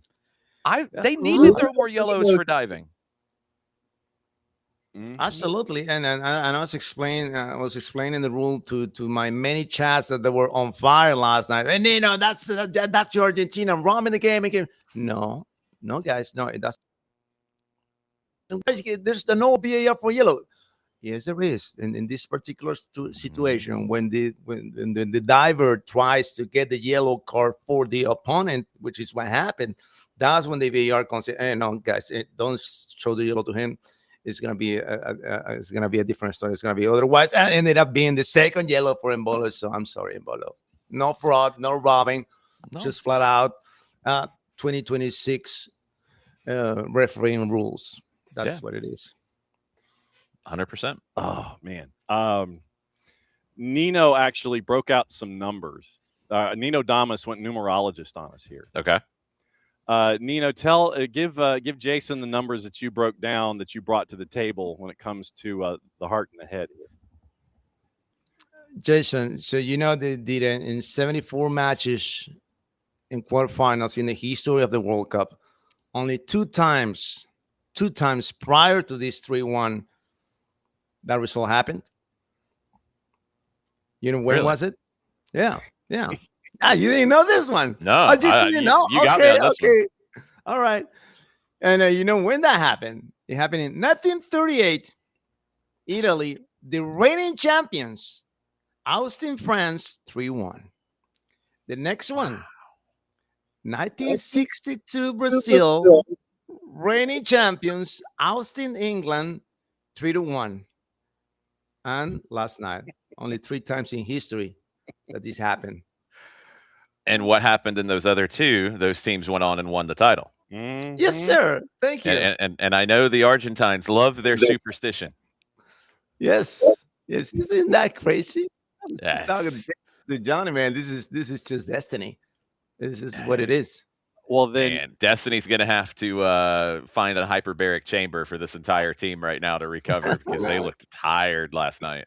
Give him the one brought to you by the number 40. Go ahead and give him that one too. Oh, the number 4, the 40, the 40. Yes, yeah, the number 40. The 40. All right. So, it's been 40 years, right? 40 years since the last goal. Not the last goal, but the Diego Maradona's goal, and goal, and the greatest goal of all time over England. And this is on the other side of the semifinals, on the other bracket. This is the 40th match in the history between France and Spain. 40 is your number. So you got to put 40. Just put your $40 on the parlay, Jason and John. We looking at a rematch from 22? You think France and Argentina? Yeah. Yes, that's what's going to happen. And I feel better about the France side of it. Feel better in what sense? I think France has been the best team in the tournament. By I a think, long mile. yeah, I think Spain can hurt them. I think Spain can keep possession in a way. France really hasn't been tested, so I think Spain can hurt them, but France will get their revenge because Spain's had their number here for a little bit, and I don't think Spain's as good as they were in 24 or in even the Nations League last year summer. when That crazy 5-4 game. I think France gets it done, and then the Argentina-England game to me is a toss-up, and it's really going to come down to who recovers better because England's exhausted. People kept trying to downplay, the effects of Mexico City. I think it took a lot out of them. I don't think they were the same team once they had to pull Gordon because he's been outside of Kane and Bellingham. Gordon's been their best player. He's been amazing. And in Argentina, they're so narrow the way that they play, and it worked to a point. Now, here's the thing, though. England's not going to do the things that Cabo Verde and Egypt and Switzerland did. They're not going to pack the middle. They're not going to sit back deep. They're not going to try to take that space away from Messi. So maybe it works. I don't know, but I just think England is going to have more in the tank, although defensively, I think England is definitely susceptible to giving up goals. But so is Argentina. So I don't know. It could be an insane match on Wednesday. I think here comes Nino Damus again. I want to say 2.5 goals in this game. I could easily see that. 2.5 goals. I'm not seeing this match going less than that. It's gonna be like 3-2, 2-2, 2-1, and something like that. So we want to see goals in this series. We're gonna see from both sides. Both teams is gonna score for sure. I'm telling you that. So it's gonna be massive. It's gonna be absolutely massive. This semifinals. I'm so excited, man. Okay, all right. So Nino Damas, before you exit and rejoin us on Thursday, we have a matter that we need to discuss, and we got to figure out. Oh my God! Yes. Crap. Okay. All right. So here's what we have figured out, and Jason and all of the machinations here of trying to get the Nino the Baker baked goods from Lima to Atlanta. I have figured out. Pilots went down, but okay, go ahead. Here's what I'm thinking. If you have a pilot that is leaving there and coming to the United States at some point this week, that pilot at that airport, all they have to do is go to Delta Cargo and Delta Cargo it to Atlanta. That's all they have to do. No one has to pick it up at whatever airport. We don't have to know anybody. All they've got to do is walk it to Delta Cargo, send it to Atlanta, and we pick it up in Atlanta, and I pay for Delta Cargo. It's like their Delta overnight service, but it's during either same day or overnight. So pack it in dry ice. Seriously, pack it in dry. Well, it doesn't matter. However it gets to the United States, all they've got to do is walk it to Delta Cargo, and then it gets sent by Delta Cargo here to Atlanta. So anybody hits the mainland, regardless of airline, they go to Delta Cargo in that airport. It gets here. All right. We don't have to know anybody. All they got to do is take it from the plane and obviously pack it in dry ice and then take it to Delta Cargo. And the old Delta Dash, Jason, when you and I were growing up, that's how it gets here. So that's the plan. So that's all we got to figure out. If you know a pilot, wherever they are in the U.S., it Delta dashes back here to Atlanta, and then we have it for the title. That's what we're having. Deal. See? We'll work on that, man. We'll work on that. Thank you, guys. Thank you for having me. We'll see you Thursday. Thanks, hopefully, big news that we got the cake over there, man. Oh, man. All right, be good, my friend. See you soon. Take All care. right. So, Jason, you've been very busy this morning. You've 92.9'd it. You've morning espressoed it. Is there anything in your head that has not made either Morning Espresso or 92.9 that is a holdover that you're like, oh, I forgot to talk about this? This is the third time that you've had a semifinal group of all former champions. Third time in history. 70 and 90 were the other two. It's the top four teams. I mean, I feel like I've said it most of the tournament that there's a moat around the top four. They were a good bit better than the rest of the group. And there were some teams that I thought might jump that and potentially pull an upset. I thought somebody would get knocked off, but these four are the best four. And I think it is harsh to say, and I wouldn't say it just because of the the other side of it. France and Spain, a lot of people are saying, oh, that should be the final. That should be the final.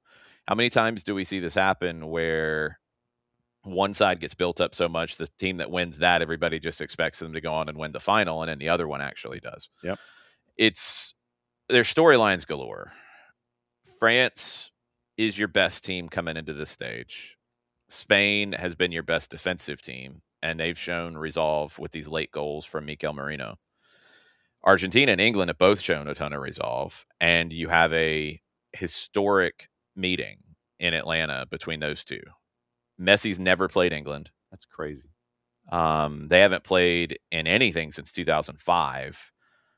You're probably the only rivalry in sport that crosses continents, period. They've played at a lot of World Cups, 62, 66.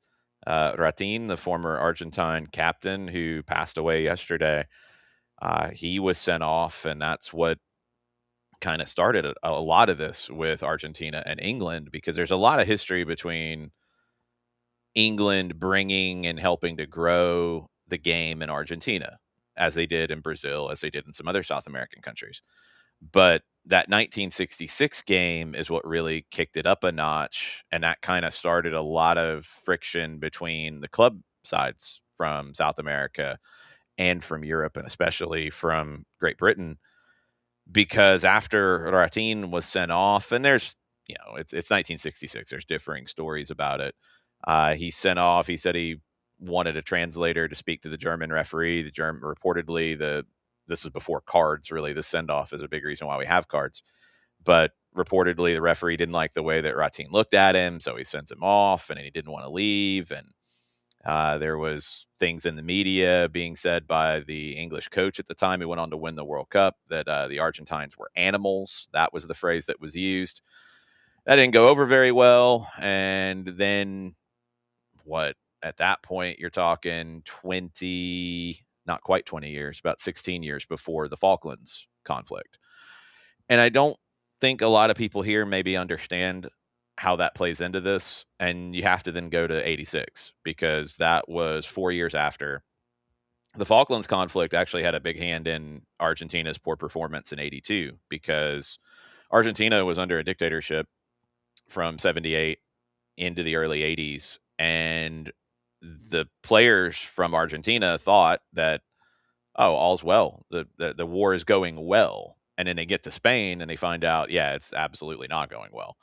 And they were, mentally not in a good place going into that tournament. They didn't play well defending their title. And then in 86, they get the quarterfinal with England.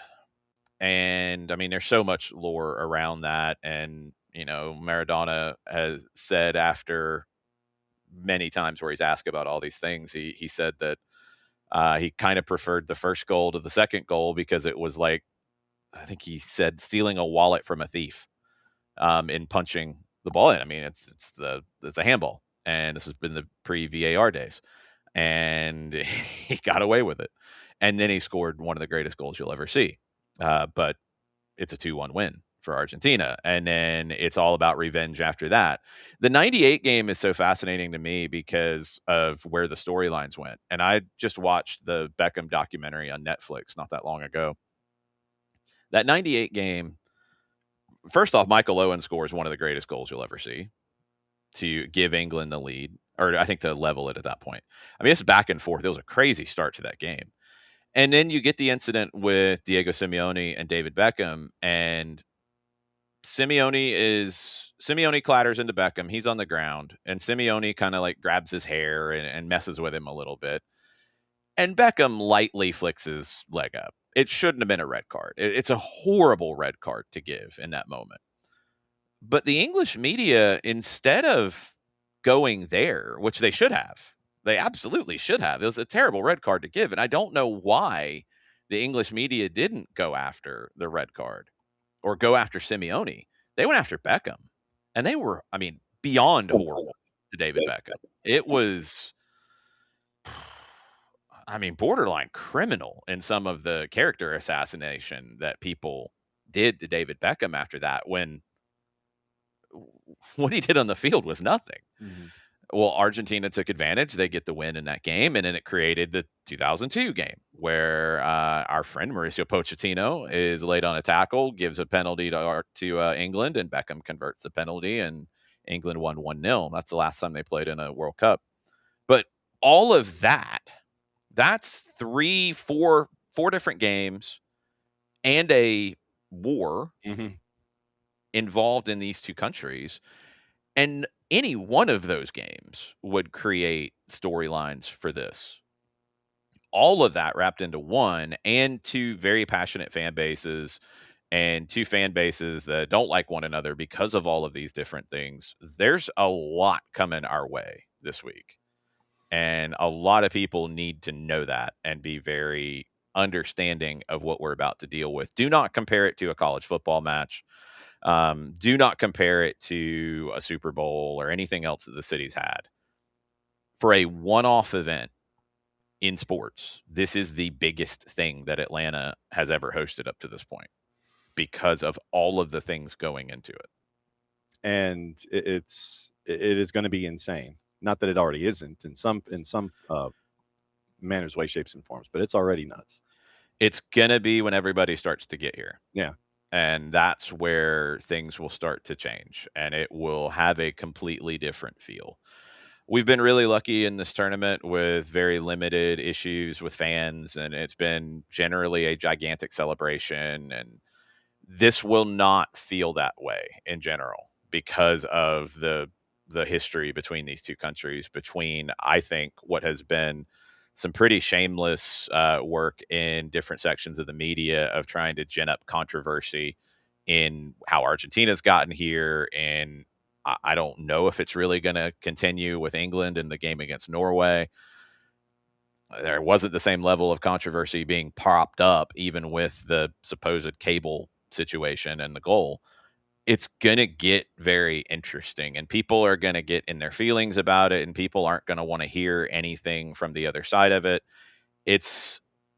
There's potential for a lot of friction in Atlanta over the next few days in a lot of different ways. And I hope that people are ready for what all could be coming. This is not just your average game. Mm-mm. Our broadcast plans for the week, as far as you can recall off the top of your head. I know the 92.9 portion of it at this point. So I'm 9 to 11 tonight. We'll do a lot of tournament recap, set the table for what's coming up. Tomorrow I'm 9 to 11 as well on radio. We'll start to really get into semifinal preview work. Tuesday, 10 to 11. We'll stay on a little bit on the 92.9 YouTube channel. Wednesday, during the day leading up to it, I don't know exactly what we'll do with AM. I think we'll probably go a little bit earlier and get down into the downtown corridor earlier than usual. Yes. We will have as much coverage as we can give you in all the buildup on Wednesday to kickoff. We'll hopefully be in the stadium. We're waiting to find out what credentials are going to look like for this. I will be AST from Skull Brewing from 6 to 9 afterwards. Dukes and Bell might have to buy me a segment or two, depending on how late this goes on Wednesday. Yeah. And then for the final, we will be in South Downtown. 92.9 will be broadcasting first from the Founders Green Park with Abe Gordon. During the match, you can watch the game there. You can watch it at the Brew House. You can watch it at El Tesoro. You can watch it at Broad Street Barbecue and other places too.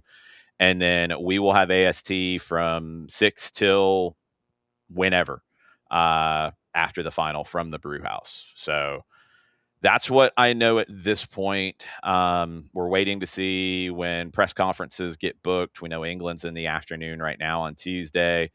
Or at least the mix zone is. We're waiting to see what training looks like for the teams. We're waiting on credentials.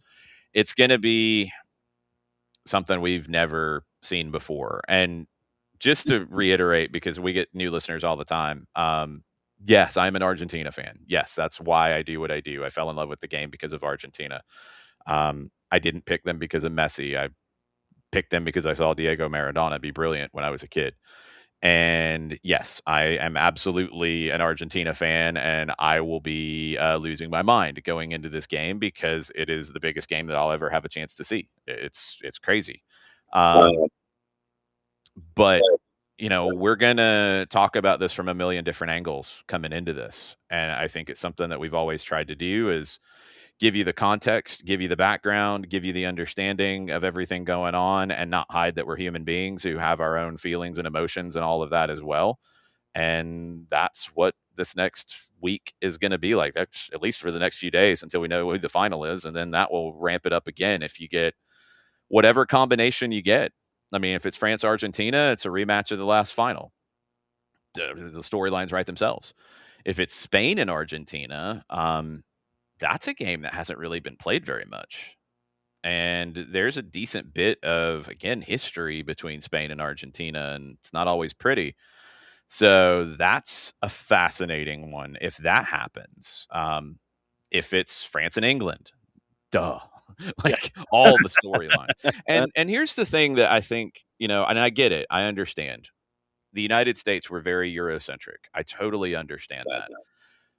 But don't look at France-England as this crazier thing than France or than England-Argentina, just because France-England and there's a shared language with England. It's all of these games have a lot of different drama to it. So if it's France-England, we've seen that in World Cups before. We've seen that in tournaments before. We saw that at the last World Cup in the knockout round.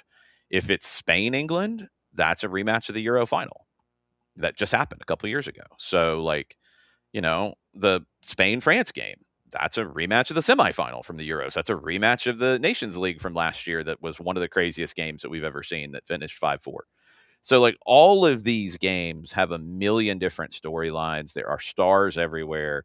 There are just so many things to grab onto. So, for a tournament that has been the best World Cup ever up to this point, it is setting up for a massive crescendo, and we'll see what direction it goes. You ain't kidding. It's been a blast to get to this point, and it just ramps up from here. The number of teams is smaller, but it ramps up as we get closer and closer to the last match here in the tournament. Go get your mate. And obviously this week, tomorrow is going to be Abe Gordon. It's going to be Bart Keeler. Tyler Terrens is going to join us at 10:30 as well after his tour at FOX. So we'll get his thoughts. And then, I was thinking we were going to be on early on Wednesday just so we can get inside the perimeter for that one. Yeah, we'll be in the downtown area early on Wednesday, and we don't know who's where or anything yet.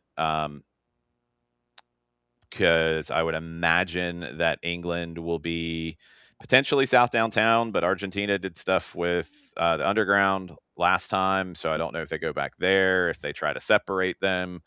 I don't know what that'll look like, but there will be plenty of people from both nations everywhere in Atlanta leading up to that game, going to Fan Fest, all of it. So what I would tell you, if you are a neutral, if you're not attached to either one, if you're excited about the game, enjoy it, go, be pumped, enjoy the whole spectacle, keep your head on a swivel as well, because you are going to be in an environment that you're not used to.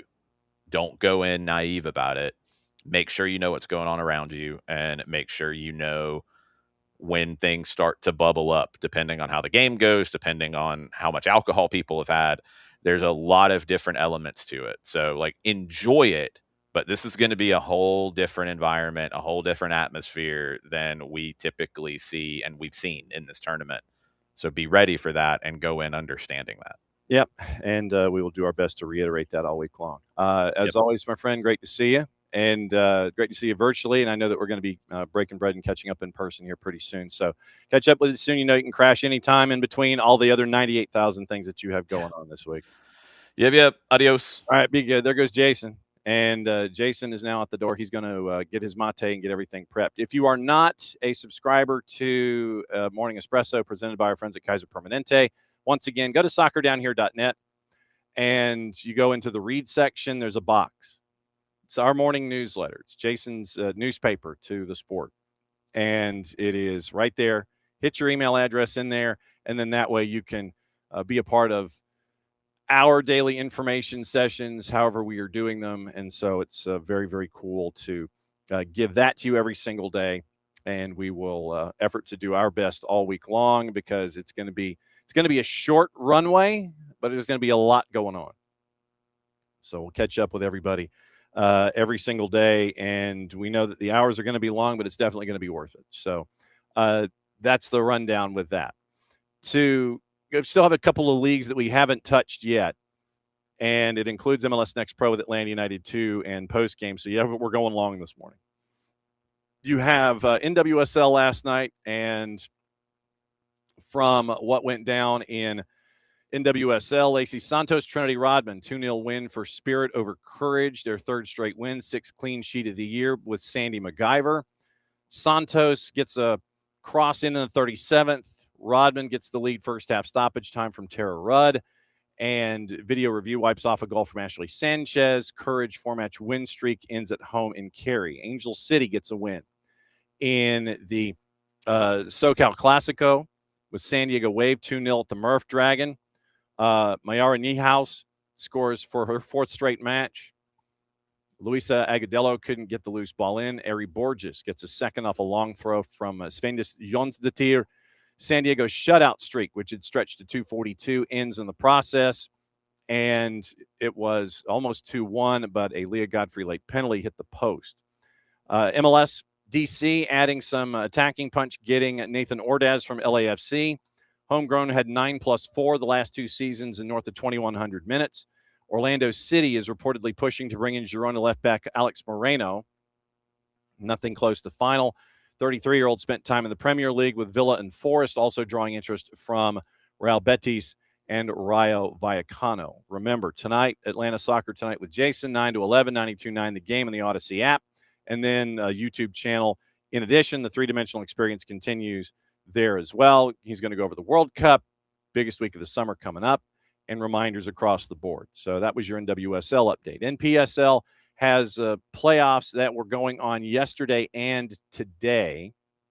To give you the rundown of what happened yesterday and what to anticipate from what we saw on yesterday and on Wednesday leading into the midweek. So once again, Duluth FC over Siouxland United in the North Conference Final. So we'll try and catch up with our friend John Schuster, find out what's going on there. Great Lakes Final goes to Ambassadors FC Ohio, 2-1 over Flower City Union. Ristosi in the Mid-Atlantic Conference Final over Virginia Dream, 2-1. Bristol Rhythm, no problem with 865 Alliance, 4-1 the final there. Keystone, Westchester United over FC Motown by the final of 2-1. Today at 2, Central State's final, Michigan Rangers and FC Pride at Davenport University. Today at 6:30, New Haven United and ASC New York. That one is at the University of New Haven. Golden Gate Conference Final is at Kezar. That one is tonight, and it is at 8:30. El Farolito is hosting Sun City FC. National Quarters. Bristol Rhythm is going to be taking on Ristosi. That one is next Saturday at 8 o'clock. Same for Ambassadors FC Ohio. They are waiting for their opponent. Westchester United waiting for theirs. And then you have the other matchups out west. So we do know, once again, who is advanced and who is going to be working their way forward. So Duluth United, Ambassadors FC, Ristosi, Bristol Rhythm, Westchester. Now we're waiting on Michigan and FC Pride, New Haven and ASC New York, El Farolito, and Sun City. So we know 4 of them. We're waiting on the other 4, and we know that Bristol Rhythm is taking on Ristosi, and that one is going to be in the national quarterfinals next week. So we'll keep an eye on that over the next couple of weeks. National semis on the 25th, and the championship is August 1st. So that's your NPSL update. And in the UPSL, with what we're looking at in the Premier Division, it is with that bracket. Let me see if I can find the bracket really quickly here before we get into MLS NEXT Pro. Playoffs. You hit to the premier.upsl.com sign, and it's taking forever to load it. So Detroit City, 3-2 winners over FCY New York. They advanced to the national quarterfinals. They're waiting for the winner of NY Renegades and Bridge Sports Club. That one is today. SCU Heat shut out Tennessee Tempo 4-0, so they advance, and they're going to be playing in 13 days, the winner of PCU Pelicans and Miami United. That is the right-hand side of the bracket in the quarters. Left-hand side of the bracket in the quarters next weekend, it is going to be Deportivo Rose City taking on Valley 559. Then it is going to be ASC Antelope Valley taking on Next Level Soccer. They are going to be upper left in your bracket. Central Kansas United knocked off Arkansas Wolves. So they knocked off Arkansas Wolves, and then yesterday beat Worthington Community 1-0. So they advance, and they're going to wait 2 weeks before they find out if they're going to play West Texas Rush or Balboa FC. So that is right now we know 3 teams that are going to be in the quarterfinals in the UPSL. Some of the other matchups are going to be determined today. Some are going to be determined next week. So they're kind of staggered, and the national finals are going to be August 7th through the 9th in the UPSL. David, after we wind this down, can we have a full set of Atlanta soccer media folks talking about the city experience? I mean, it's going to be all over the place. I don't know if we're all going to have the same kind of schedules to get a roundtable going, but I know that we're going to talk about it, and we're going to do massive recaps. And by the way, Cobbled Mason 9WO blah, blah, blah is now blocked. And also, they're going to be botted. And so, yes, they are a bot. Kind of suspected of being a bot. Yes, it is. Viewer solicitation bot. And we send that note to our friends at Twitch, and we move forward. So there you go. All right. Last thing on the board, MLS Next Pro, Atlanta United 2. Before we get into gossip, rumor, and innuendo, we want to watch where to watch it and how to watch it for today. It is MLS Next Pro last night, Atlanta United 2 and Inter Miami CF 2. Inter Miami CF 2 still looking for their first win of the season. They're at the bottom of the standings in the Eastern Conference coming in. And it took a little bit of time, but Atlanta United 2 would get the Duke, and we'll let you know where things are in the standings with Atlanta United 2 looking and going forward. It is a lot of highlights, and then we got a lot of posts to get into. So here's your highlights from us in the win over Inter Miami CF2. Who gives to Cisse. Nicely done between the defenders. Looking edge of the 6. Tried to go back heel and into the net. Back post, unmarked. Daniel Chica. 1-0 Atlanta United 2 in the 20th minute. Chica's third of the season, and in trying to keep an eye on Arif Kovac, that meant that someone was unmarked at the far post, and that was Daniel Chica. So Chica with the goal here, late 20th minute, and it's 1-0 Atlanta United 2. So DePaula out, Vorenkamp out after 45, Sean Gormley in, Jeremy Ortela in, Dovolo, push, shot, goal. Dovolo sets up Ignacio Suarez-Corey in the 51st minute. Transition opportunity there for Atlanta United 2. Nice work by Enzo Dovolo to find Ignacio Suarez-Corey, and it's 2-0.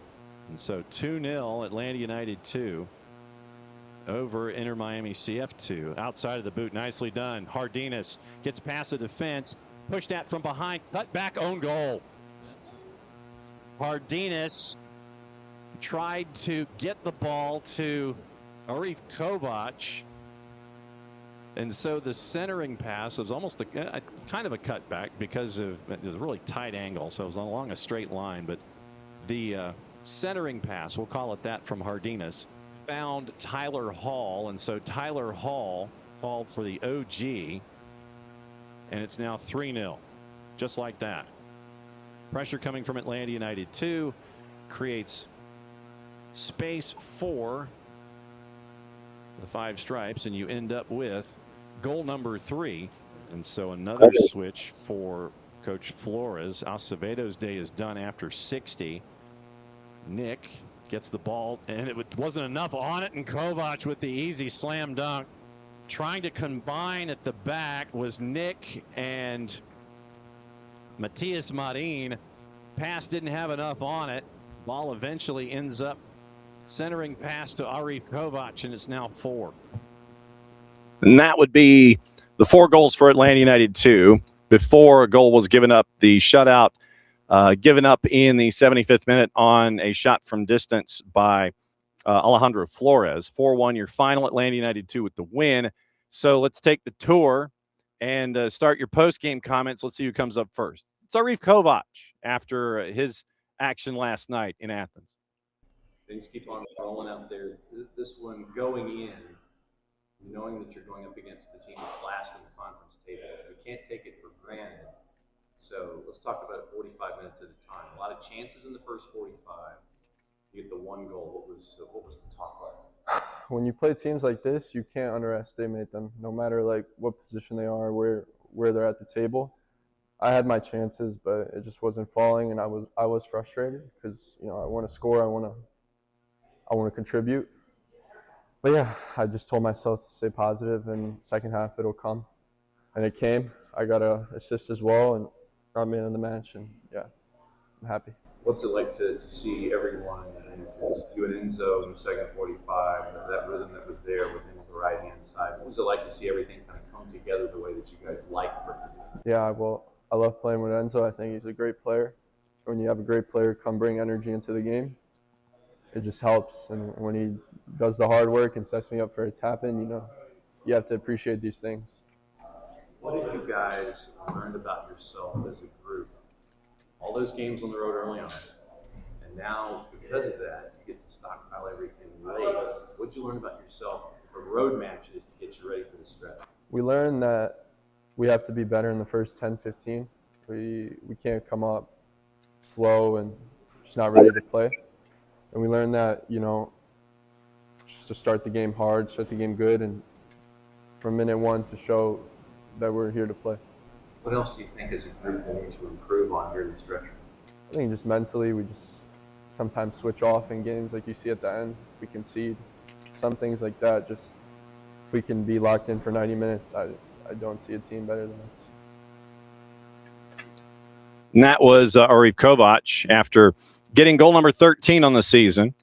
And speaking of Enzo Dovolo, since he mentioned Enzo Dovolo by name, so we will go to him next when it comes to the post-match post-match interviews and comments that we got. So we will now let you hear what Enzo Dovolo had to say after the match. And I think it was the first time that we got to catch up with Enzo this season. So Enzo Dovolo after the win against Inter Miami CF2 last night. 2 assists in 45. What did you think tonight? Oh, I think it was a good game. It was more open during the second half. And when I'm coming on the field, I have a lot of space behind, so I just try to make the run, and hopefully I make 2 assists today. You were causing a lot of problems at the right-hand side. You and we seem to be in a real rhythm. What's it like to be in a rhythm like that with somebody? Yeah, I think I like player with Arif because we have a good connection, and he's a type of player like he can keep the ball, and me I make the run, and he can give me the ball.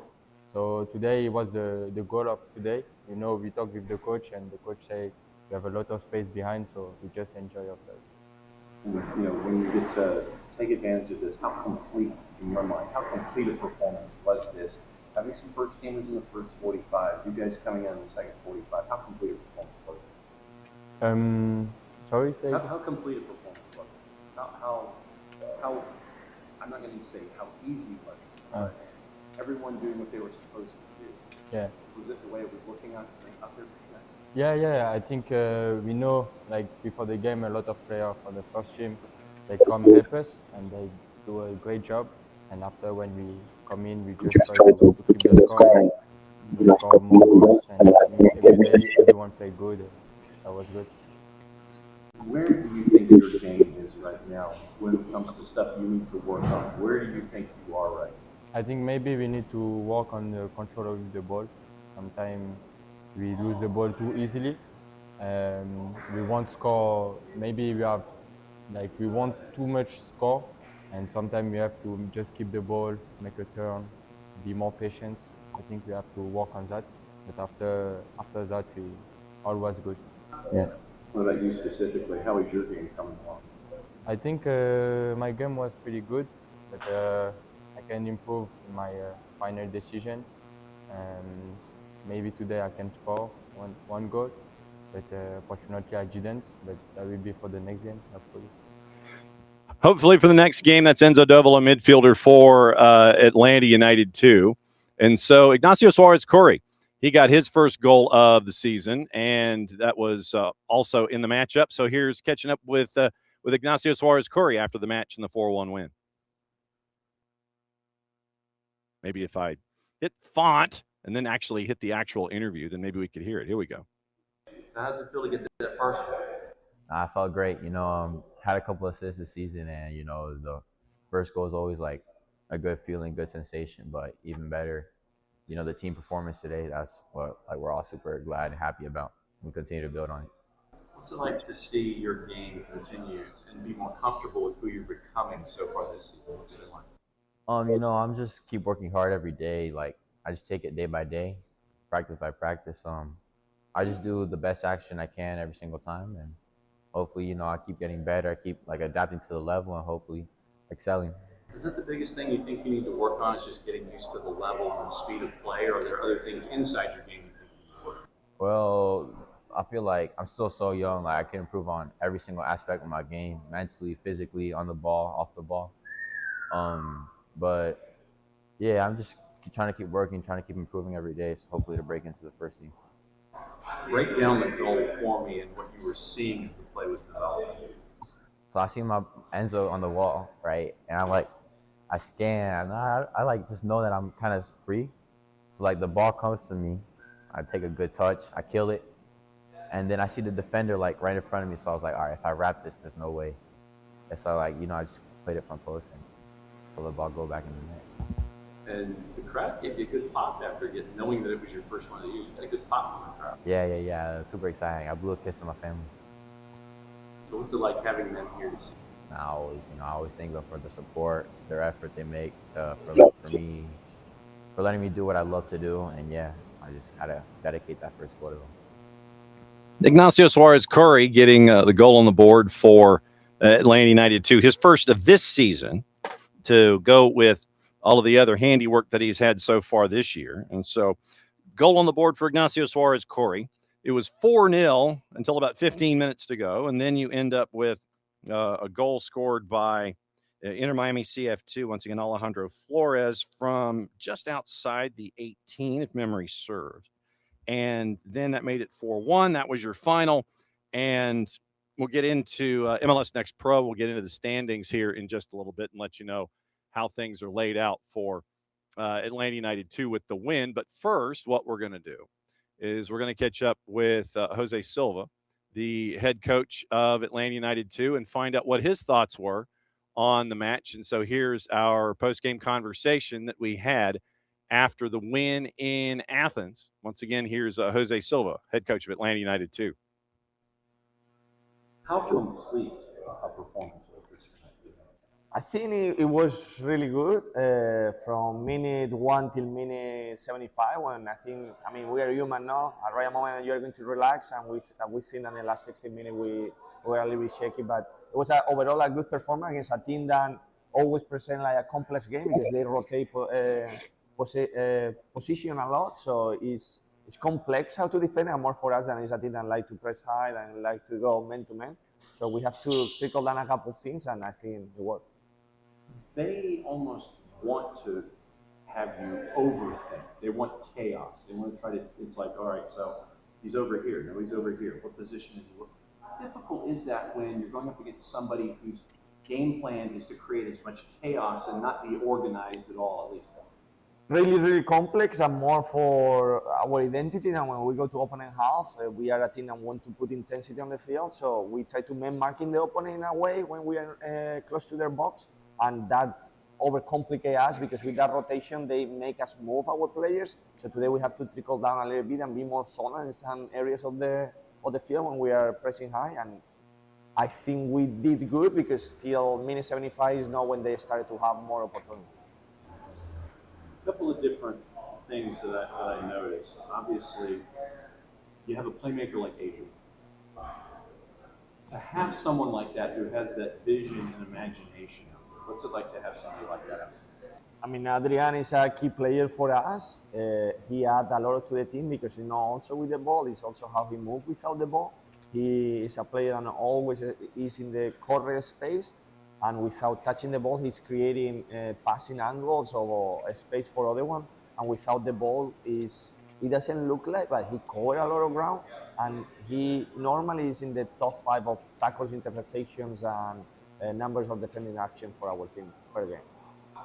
What's it like to have all the players contributing and getting these defensive numbers and contributions and things like that, where it's not just you're looking at one-sided players, you have players that are doing things both offensively and defensively?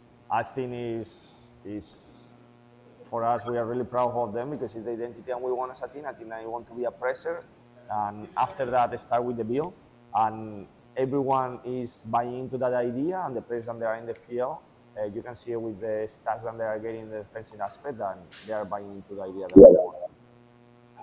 And those getting more minutes, got 11 against Toronto, you got 20 this time. What's it like to see Santiago getting minutes and being out there, not being Who? Sorry. Santiago.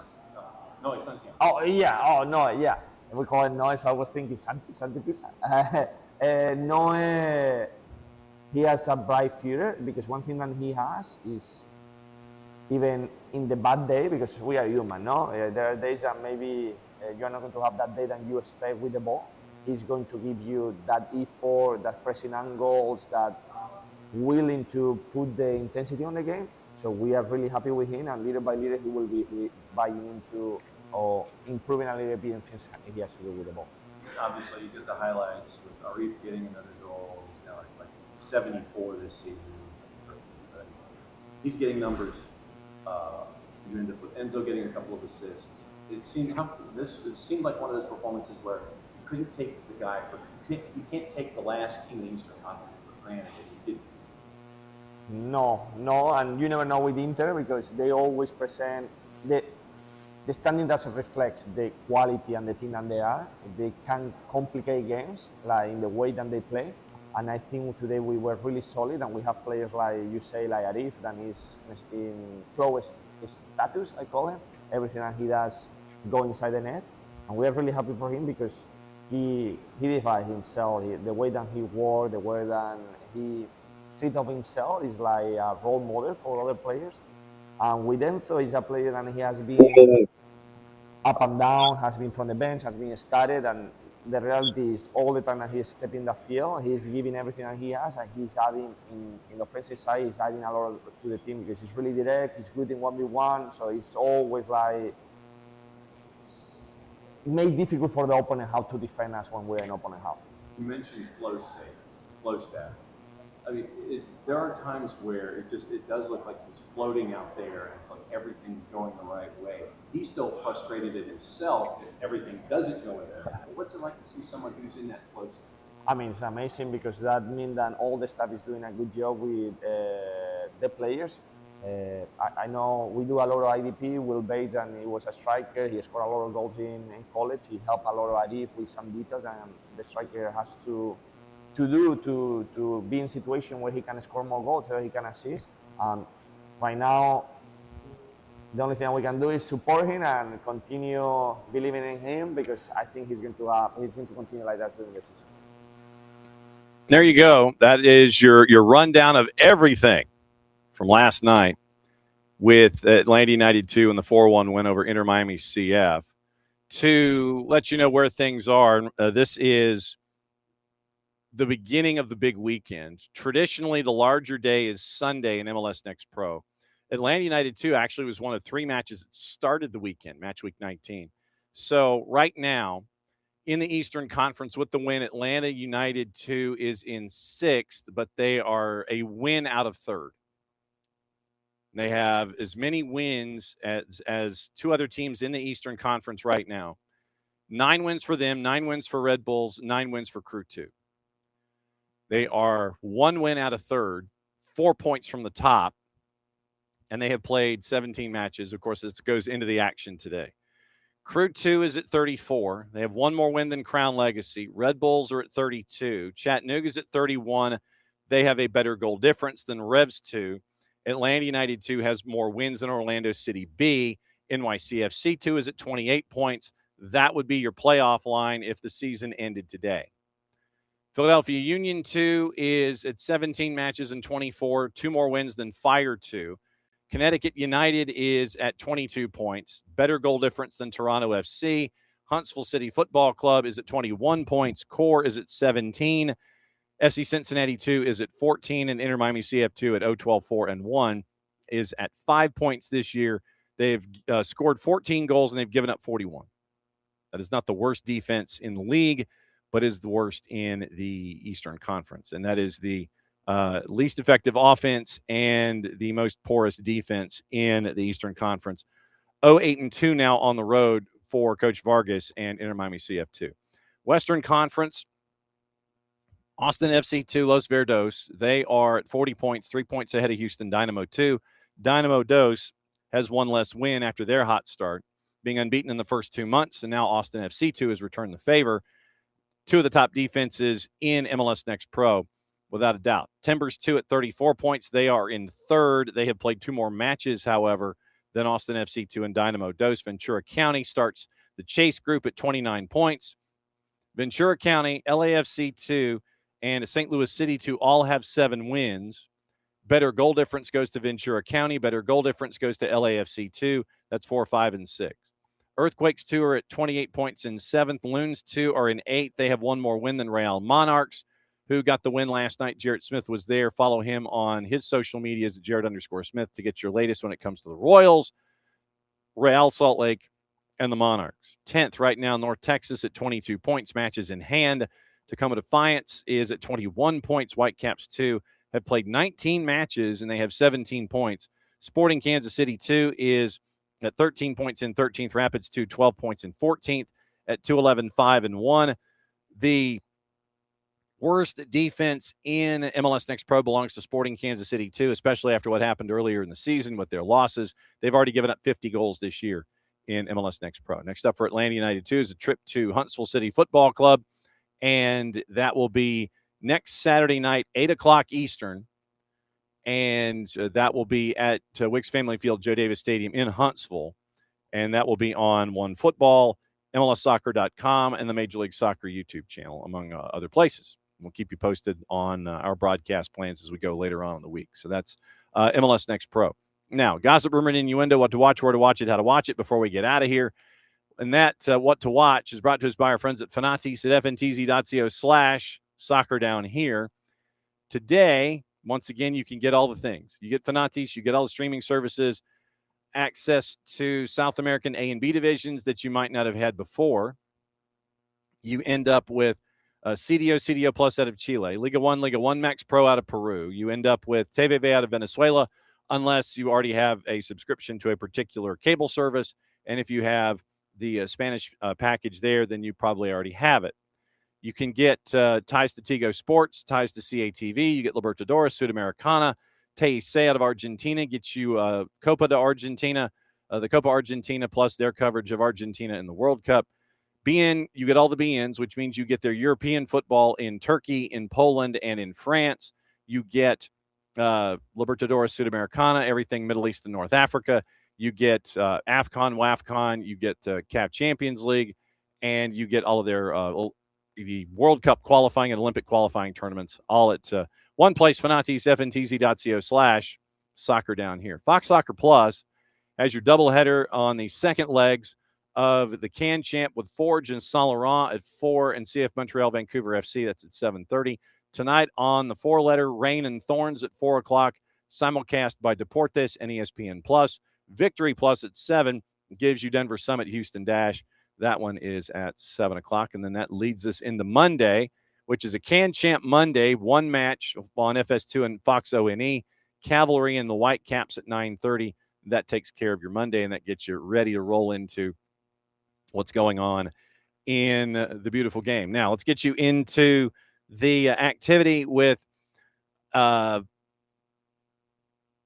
rumor, and innuendo before we get out of here. Checking to see if there's anything else that we might have missed news-wise. I think we're okay. Now, the gossip, rumor, and innuendo, transfer talk, a couple hours old. Trending rumors looks like Manchester United have ended their €40 million pursuit of Atalanta midfielder Ederson, turning their attention to Wolves' João Gomes, according to Globo. Liverpool have also made contact regarding the Brazil international, whose proposed move to Atletico de Madrid has stalled. Wolves understood to value Gomes' transfer at around €60 million. Both Premier League clubs now monitoring the situation. Chelsea made fresh contact with the reps of Bologna winger Jonathan Rowe as they step up their search for attacking reinforcements. As per the Il Resto del Carlino, the newspaper in Bologna. No formal offer submitted yet. Bologna keen to retain him, that the England U21, one of several wide players under consideration, alongside West Ham's Crescencio Somerville and Sporting's Francisco Trincao. PSG looking to bring in Ferran Torres from Barcelona if Bradley Barcola departs, according to L'Equipe. PSG have been linked with a €130 move to land Leipzig winger Jan Diomande. Ferran Torres would be a considerably cheaper option, open to leaving Camp Nou after the arrival of Anthony Gordon. Barcola could join Arsenal or Liverpool as he's looking to get more game time. Everton, interested in signing Newcastle winger Jacob Murphy, according to TalkSport. 31-year-old's entered the final year of his deal at St. James, could be allowed to leave as Newcastle reshape their squad. One of several attacking options being considered by Everton boss David Moyes. No formal approach yet made. Genk midfielder Konstantinos Karetsis back on Dortmund's radar, according to Sky Germany. Belgium, the Belgian club seeking a fee in the region of €35 million to part ways with their 18-year-old, which remains a stumbling block for BVB. However, Dortmund's new sporting director, Ole Buch, is determined to sign him, who had 11 assists in 34 league matches last time around. Chelsea are demanding €50 million for Alejandro Garnacho after he did not report back to the club for preseason training. Sources have told the four-letter both player and club are prioritizing a permanent exit, working through options, rather than beginning training under Xabi Alonso. And Gotham is bringing back Denise O'Sullivan on loan with an obligation to transfer from Liverpool for €350,000. Same fee Liverpool paid Courage in January to sign her. So Denise O'Sullivan lasting 6 months, and now she's heading to Gotham. Jeremy Manga in the door at Manchester City from Leicester, £12.5 million. Other rumors, Ekrem Konur, busy as always. Chelsea and Brighton both keeping tabs on Atalanta defender Honest Ahonor, transfer value around €60 million. Corriere dello Sport, agent of Roma forward Matthias Sula, currently in England negotiating with Sunderland and Fulham over a €35 million move this summer. TalkSport, Hull set to make a bid for Sweden international Elliot Stroud. The Mjölby star has already turned down a move to Genoa. Fabrizio Romano, Ajax have opened talks to sign Brazil forward Marcus Leonardo from Al Hilal, and a deal's underway to bring Trincao to Al Ahly. Team talk, West Ham and Coventry among several English clubs monitoring Bodo Glimt midfielder Patrick Berg. Fulham have agreed to a deal to sign Celtic youngster Erskine Rennie, the Scottish club getting around £100,000 in compensation. That's from Sky. Hull Daily Mail saying Oscar Zambrano set to return to Hull City. The Premier League side struck an agreement with Maribor over his permanent transfer. Florian Plettenberg, former Germany international Robin Gosens, open to joining Schalke, but a deal remains difficult to complete. Nikola Shira, host of Premier League clubs in the race to sign Sassuolo defender Tariq Muharemovic, including Leeds, Sunderland, Newcastle, and Bournemouth. Whew. Okay, checking the papers. Then we'll let you get on your way for the day. And trying to see if there's anything outside of the World Cup that we did not talk about this morning and beyond. According to The Guardian, Manchester United is insisting the new stadium is not a vanity project, despite the prospect of more debt. And the stadium is going to be 350 meters from Old Trafford itself. Jamie Jackson at The Guardian, the working cost of the stadium is previously stated at £2 billion. Proposed new 100,000-seat capacity stadium may lead to further debt being loaded on the club. Plans were unveiled Thursday, 350 meters northwest of where the current Old Trafford is. Club are about $1.3 billion in debt pounds. And in March of 25, Omar Barada, United's chief exec, said £2 billion was the working cost of the stadium. Colette Roche, chief exec of the stadium project, said of whether the cost would change, quote, that is the $2 billion question. We can look at what other stadiums cost. We're going to be building a very different stadium, bigger than any other, 100,000 seats. So there is not a price I can go to. We've still got all funding options available. We can have debt, equity, shares, other investors. We've had a lot of approaches, people saying, can I be a part of this? This needs to be a sanity project, not a vanity project. You've seen from the way we now run the club, having control of our costs is really important. You've seen where we are financially, which we are improving. It'll be on us to deliver the time and the budget. And she also admits that she says, I know things can go out of control. People said that with me on Carrington, meaning the training ground. You're never going to do it in that time for that price, 50 million pounds. We did because we were disciplined. Part of the cost may be sourced via branding rights. So keep an eye out on that. So sizable constituency of supporters concerned regarding more debt being loaded onto the club. And that was addressed as well. Proposed design of the stadium said it was compared to a circus tent. And Roach said the state stated that the design could be changed. Roach reiterated the aim to have the new stadium open by 2035. So that is the latest there. So Times, let's see what the Times has to say this morning. Yeah, Denise O'Sullivan's story broke yesterday, and heading to Gotham. So the rich end up adding more along the way. So I think we might be in decent shape. I think we're getting to be in decent shape here. So I will check one more source. No Atlanta United other than the Abby's asking about Atlanta United transfer rumors. None outside of the ones that we have seen. But let me check and see if we've missed any involving center backs and such. So transfers and rumors. I'm going to our friends at Transfermarkt, and I'm breaking the fourth wall to let you know. This is where traditionally I go to get things all squared away. So transfers by league, transfer rumors, the current rumors. I guess we can go here.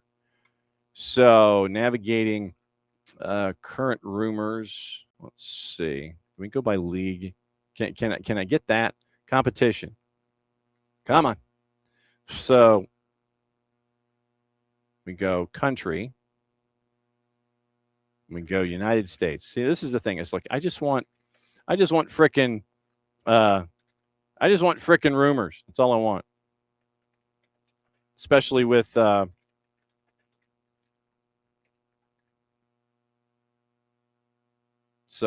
come on, give it to me. Come on.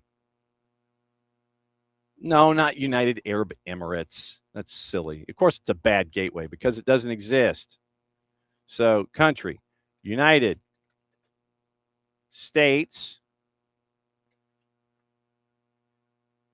Come on, give it to me. Come on. Let me. United States. Major League Soccer. Just in general, I don't want. All right, so let's go here, and I don't want players or anything like that. I don't care about players. No. See, and this is the bad side to Transfermarkt. So fine, let me do it this way. Since you don't want to cooperate with me in the pull down, so when it behaves, I go to Transfermarkt and it lets me know everything. But it's not behaving this morning. So, okay. So we go here. Let's see if there is anything on the board. Okay. So the three on the board right now, Paulo Diaz, and there was one back in May involving Luis Araujo back in May. But then late June, you had Paulo Diaz, who is currently at River Plate, and that one's on the board. And then 2 days later, you had Koke, 34-year-old central midfielder, currently at Atletico de Madrid. His contract expires at the end of the next fiscal year. So you have Paulo Diaz's contract, who ends at the end of the calendar year in 27. Koke from Atletico de Madrid, who is rumored was rumored back in June 26th of this year. So the most recent, according to Transfermarkt, Paulo Diaz from River Plate, and a 31-year-old center back at market value of €2 million, and then Koke, a central midfielder, 34 years old from Atletico de Madrid, listed at $5 million. So those were your Transfermarkt Atlanta United rumors. that came across the board late in June. Like I said, there was a rumor about Luis Araujo coming back and from Flamengo, and that was back in mid-May, but nothing has cycled around since then. So then if you go to other places, Junior Alonso was being linked at points from Atletico Mineiro, and so I think that's it for the moment. So it was you had those three, I think, that are on the board. So keep an eye on things and let you know when we know something. But those are the three that I can find quickly. Two of them being off of Transfermarkt and the other from that bastion of journalistic integrity, Reddit. So that's the rundown here. So that's going to do it for Sunday AM. And thanks for dropping by. 2.5 hours because we had a lot to talk about. A lot of different leagues. 1, 2, 3, 4, 5, 6 leagues and an international competition. And thanks to Nino and thanks to Jason for dropping by to get their wisdom about the whole thing. So today, catch your breath. Enjoy. And it's going to be a fun week. It's going to be a serious week. It's going to get ramped up pretty quickly. But just enjoy the experience, folks. It's going to be fantastic. Dallas and Jerry World on Tuesday. Spain and France getting ready for that one. And then Argentina and England. It's the heart and the head, or the head and the heart. The head is Tuesday. The heart is Wednesday. Argentina and England here in Atlanta on Wednesday. And we will have it all covered for you all week long. Like I said, tomorrow it's going to be Abe Gordon, Bart Keeler, and Tyler Terrens, who had the early stages on Big FOX. We're going to get his thoughts on the tournament. Tuesday should be the return of KCD, and we're going to be efforting some other folks. We do have a guest late in the show having to do with economics and dealing with education. And so we'll have that one for you at 10:30 on Tuesday. Wednesday, we're going to be early. Might be 8 to 9:30. That's my guess, just to get in the building, because Lord knows how long it's going to take. And we'll be there all the time and getting into the building and let you know what's going on. And we'll have all the reports for you as best we can. And this is under the assumption we don't know what credentialed access is going to be yet. But Wednesday will be game coverage. If we're allowed in the building, I'm going to be there early. So do not be surprised if the Wednesday morning show is earlier than normal and ends like 8 to 9:30 is my guess. And then if we're credentialed in the right places, we'll go into the building. Then on Thursday, we'll have all your recaps. We'll have the Power Hour with Nino and Nico, and then get you set up for the third place game and for the title game. Friday, it's going to be we're efforting some of our friends as well as our friends from Apple TV. So that's the rundown for the week. Fairly similar. Wednesday, since it's match day here in Atlanta, is going to be early and ending early. So that's probably the biggest bolo. But keep an eye out tonight, Atlanta Soccer Tonight, 9 to 11. Jason will be on 92.9 The Game and the Odyssey app and 92.9 The Game YouTube channel for all the things. Abby, have a super Sunday. Pass it along to everybody else. Enjoy the day for what it is, because we got one more week to sprint through. And then we got Atlanta United to talk about, because they're going to Nashville. So we're going to try and effort our friend Lucas Panzica to find out what's going on in Nashville as well. I'll have him on either Thursday or Friday, probably Friday. See if we can swing that. So for everybody here at SDH, I'm just John. Thanks for dropping by as you always do. That's half a dozen leagues of world competition, 2 guests, and getting you ready for the rest of your day. Since it is the end of the show, Abby doesn't have to be at the stadium till 10. Wednesday tickets, $4,000 to start. Yeah, it's crazy. Some lower bowl stuff for the final, $42,000. The final at the Meadowlands. Just enjoy the experience for what it is, folks. It's going to be deep on a bunch of different levels. Since it is the end of the show, that means one thing: Mucha Plati, I'll play it safe. Means I get to do this. Back at it again tonight with AST and Jason. Then tomorrow morning, 9:05 Eastern, we start your sprint to the semis here at the SDH Network. Mucha Plati, I'll play it safe. We'll catch up with you tonight on AST, tomorrow morning here on SDH AM. Maybe if I hit the show close.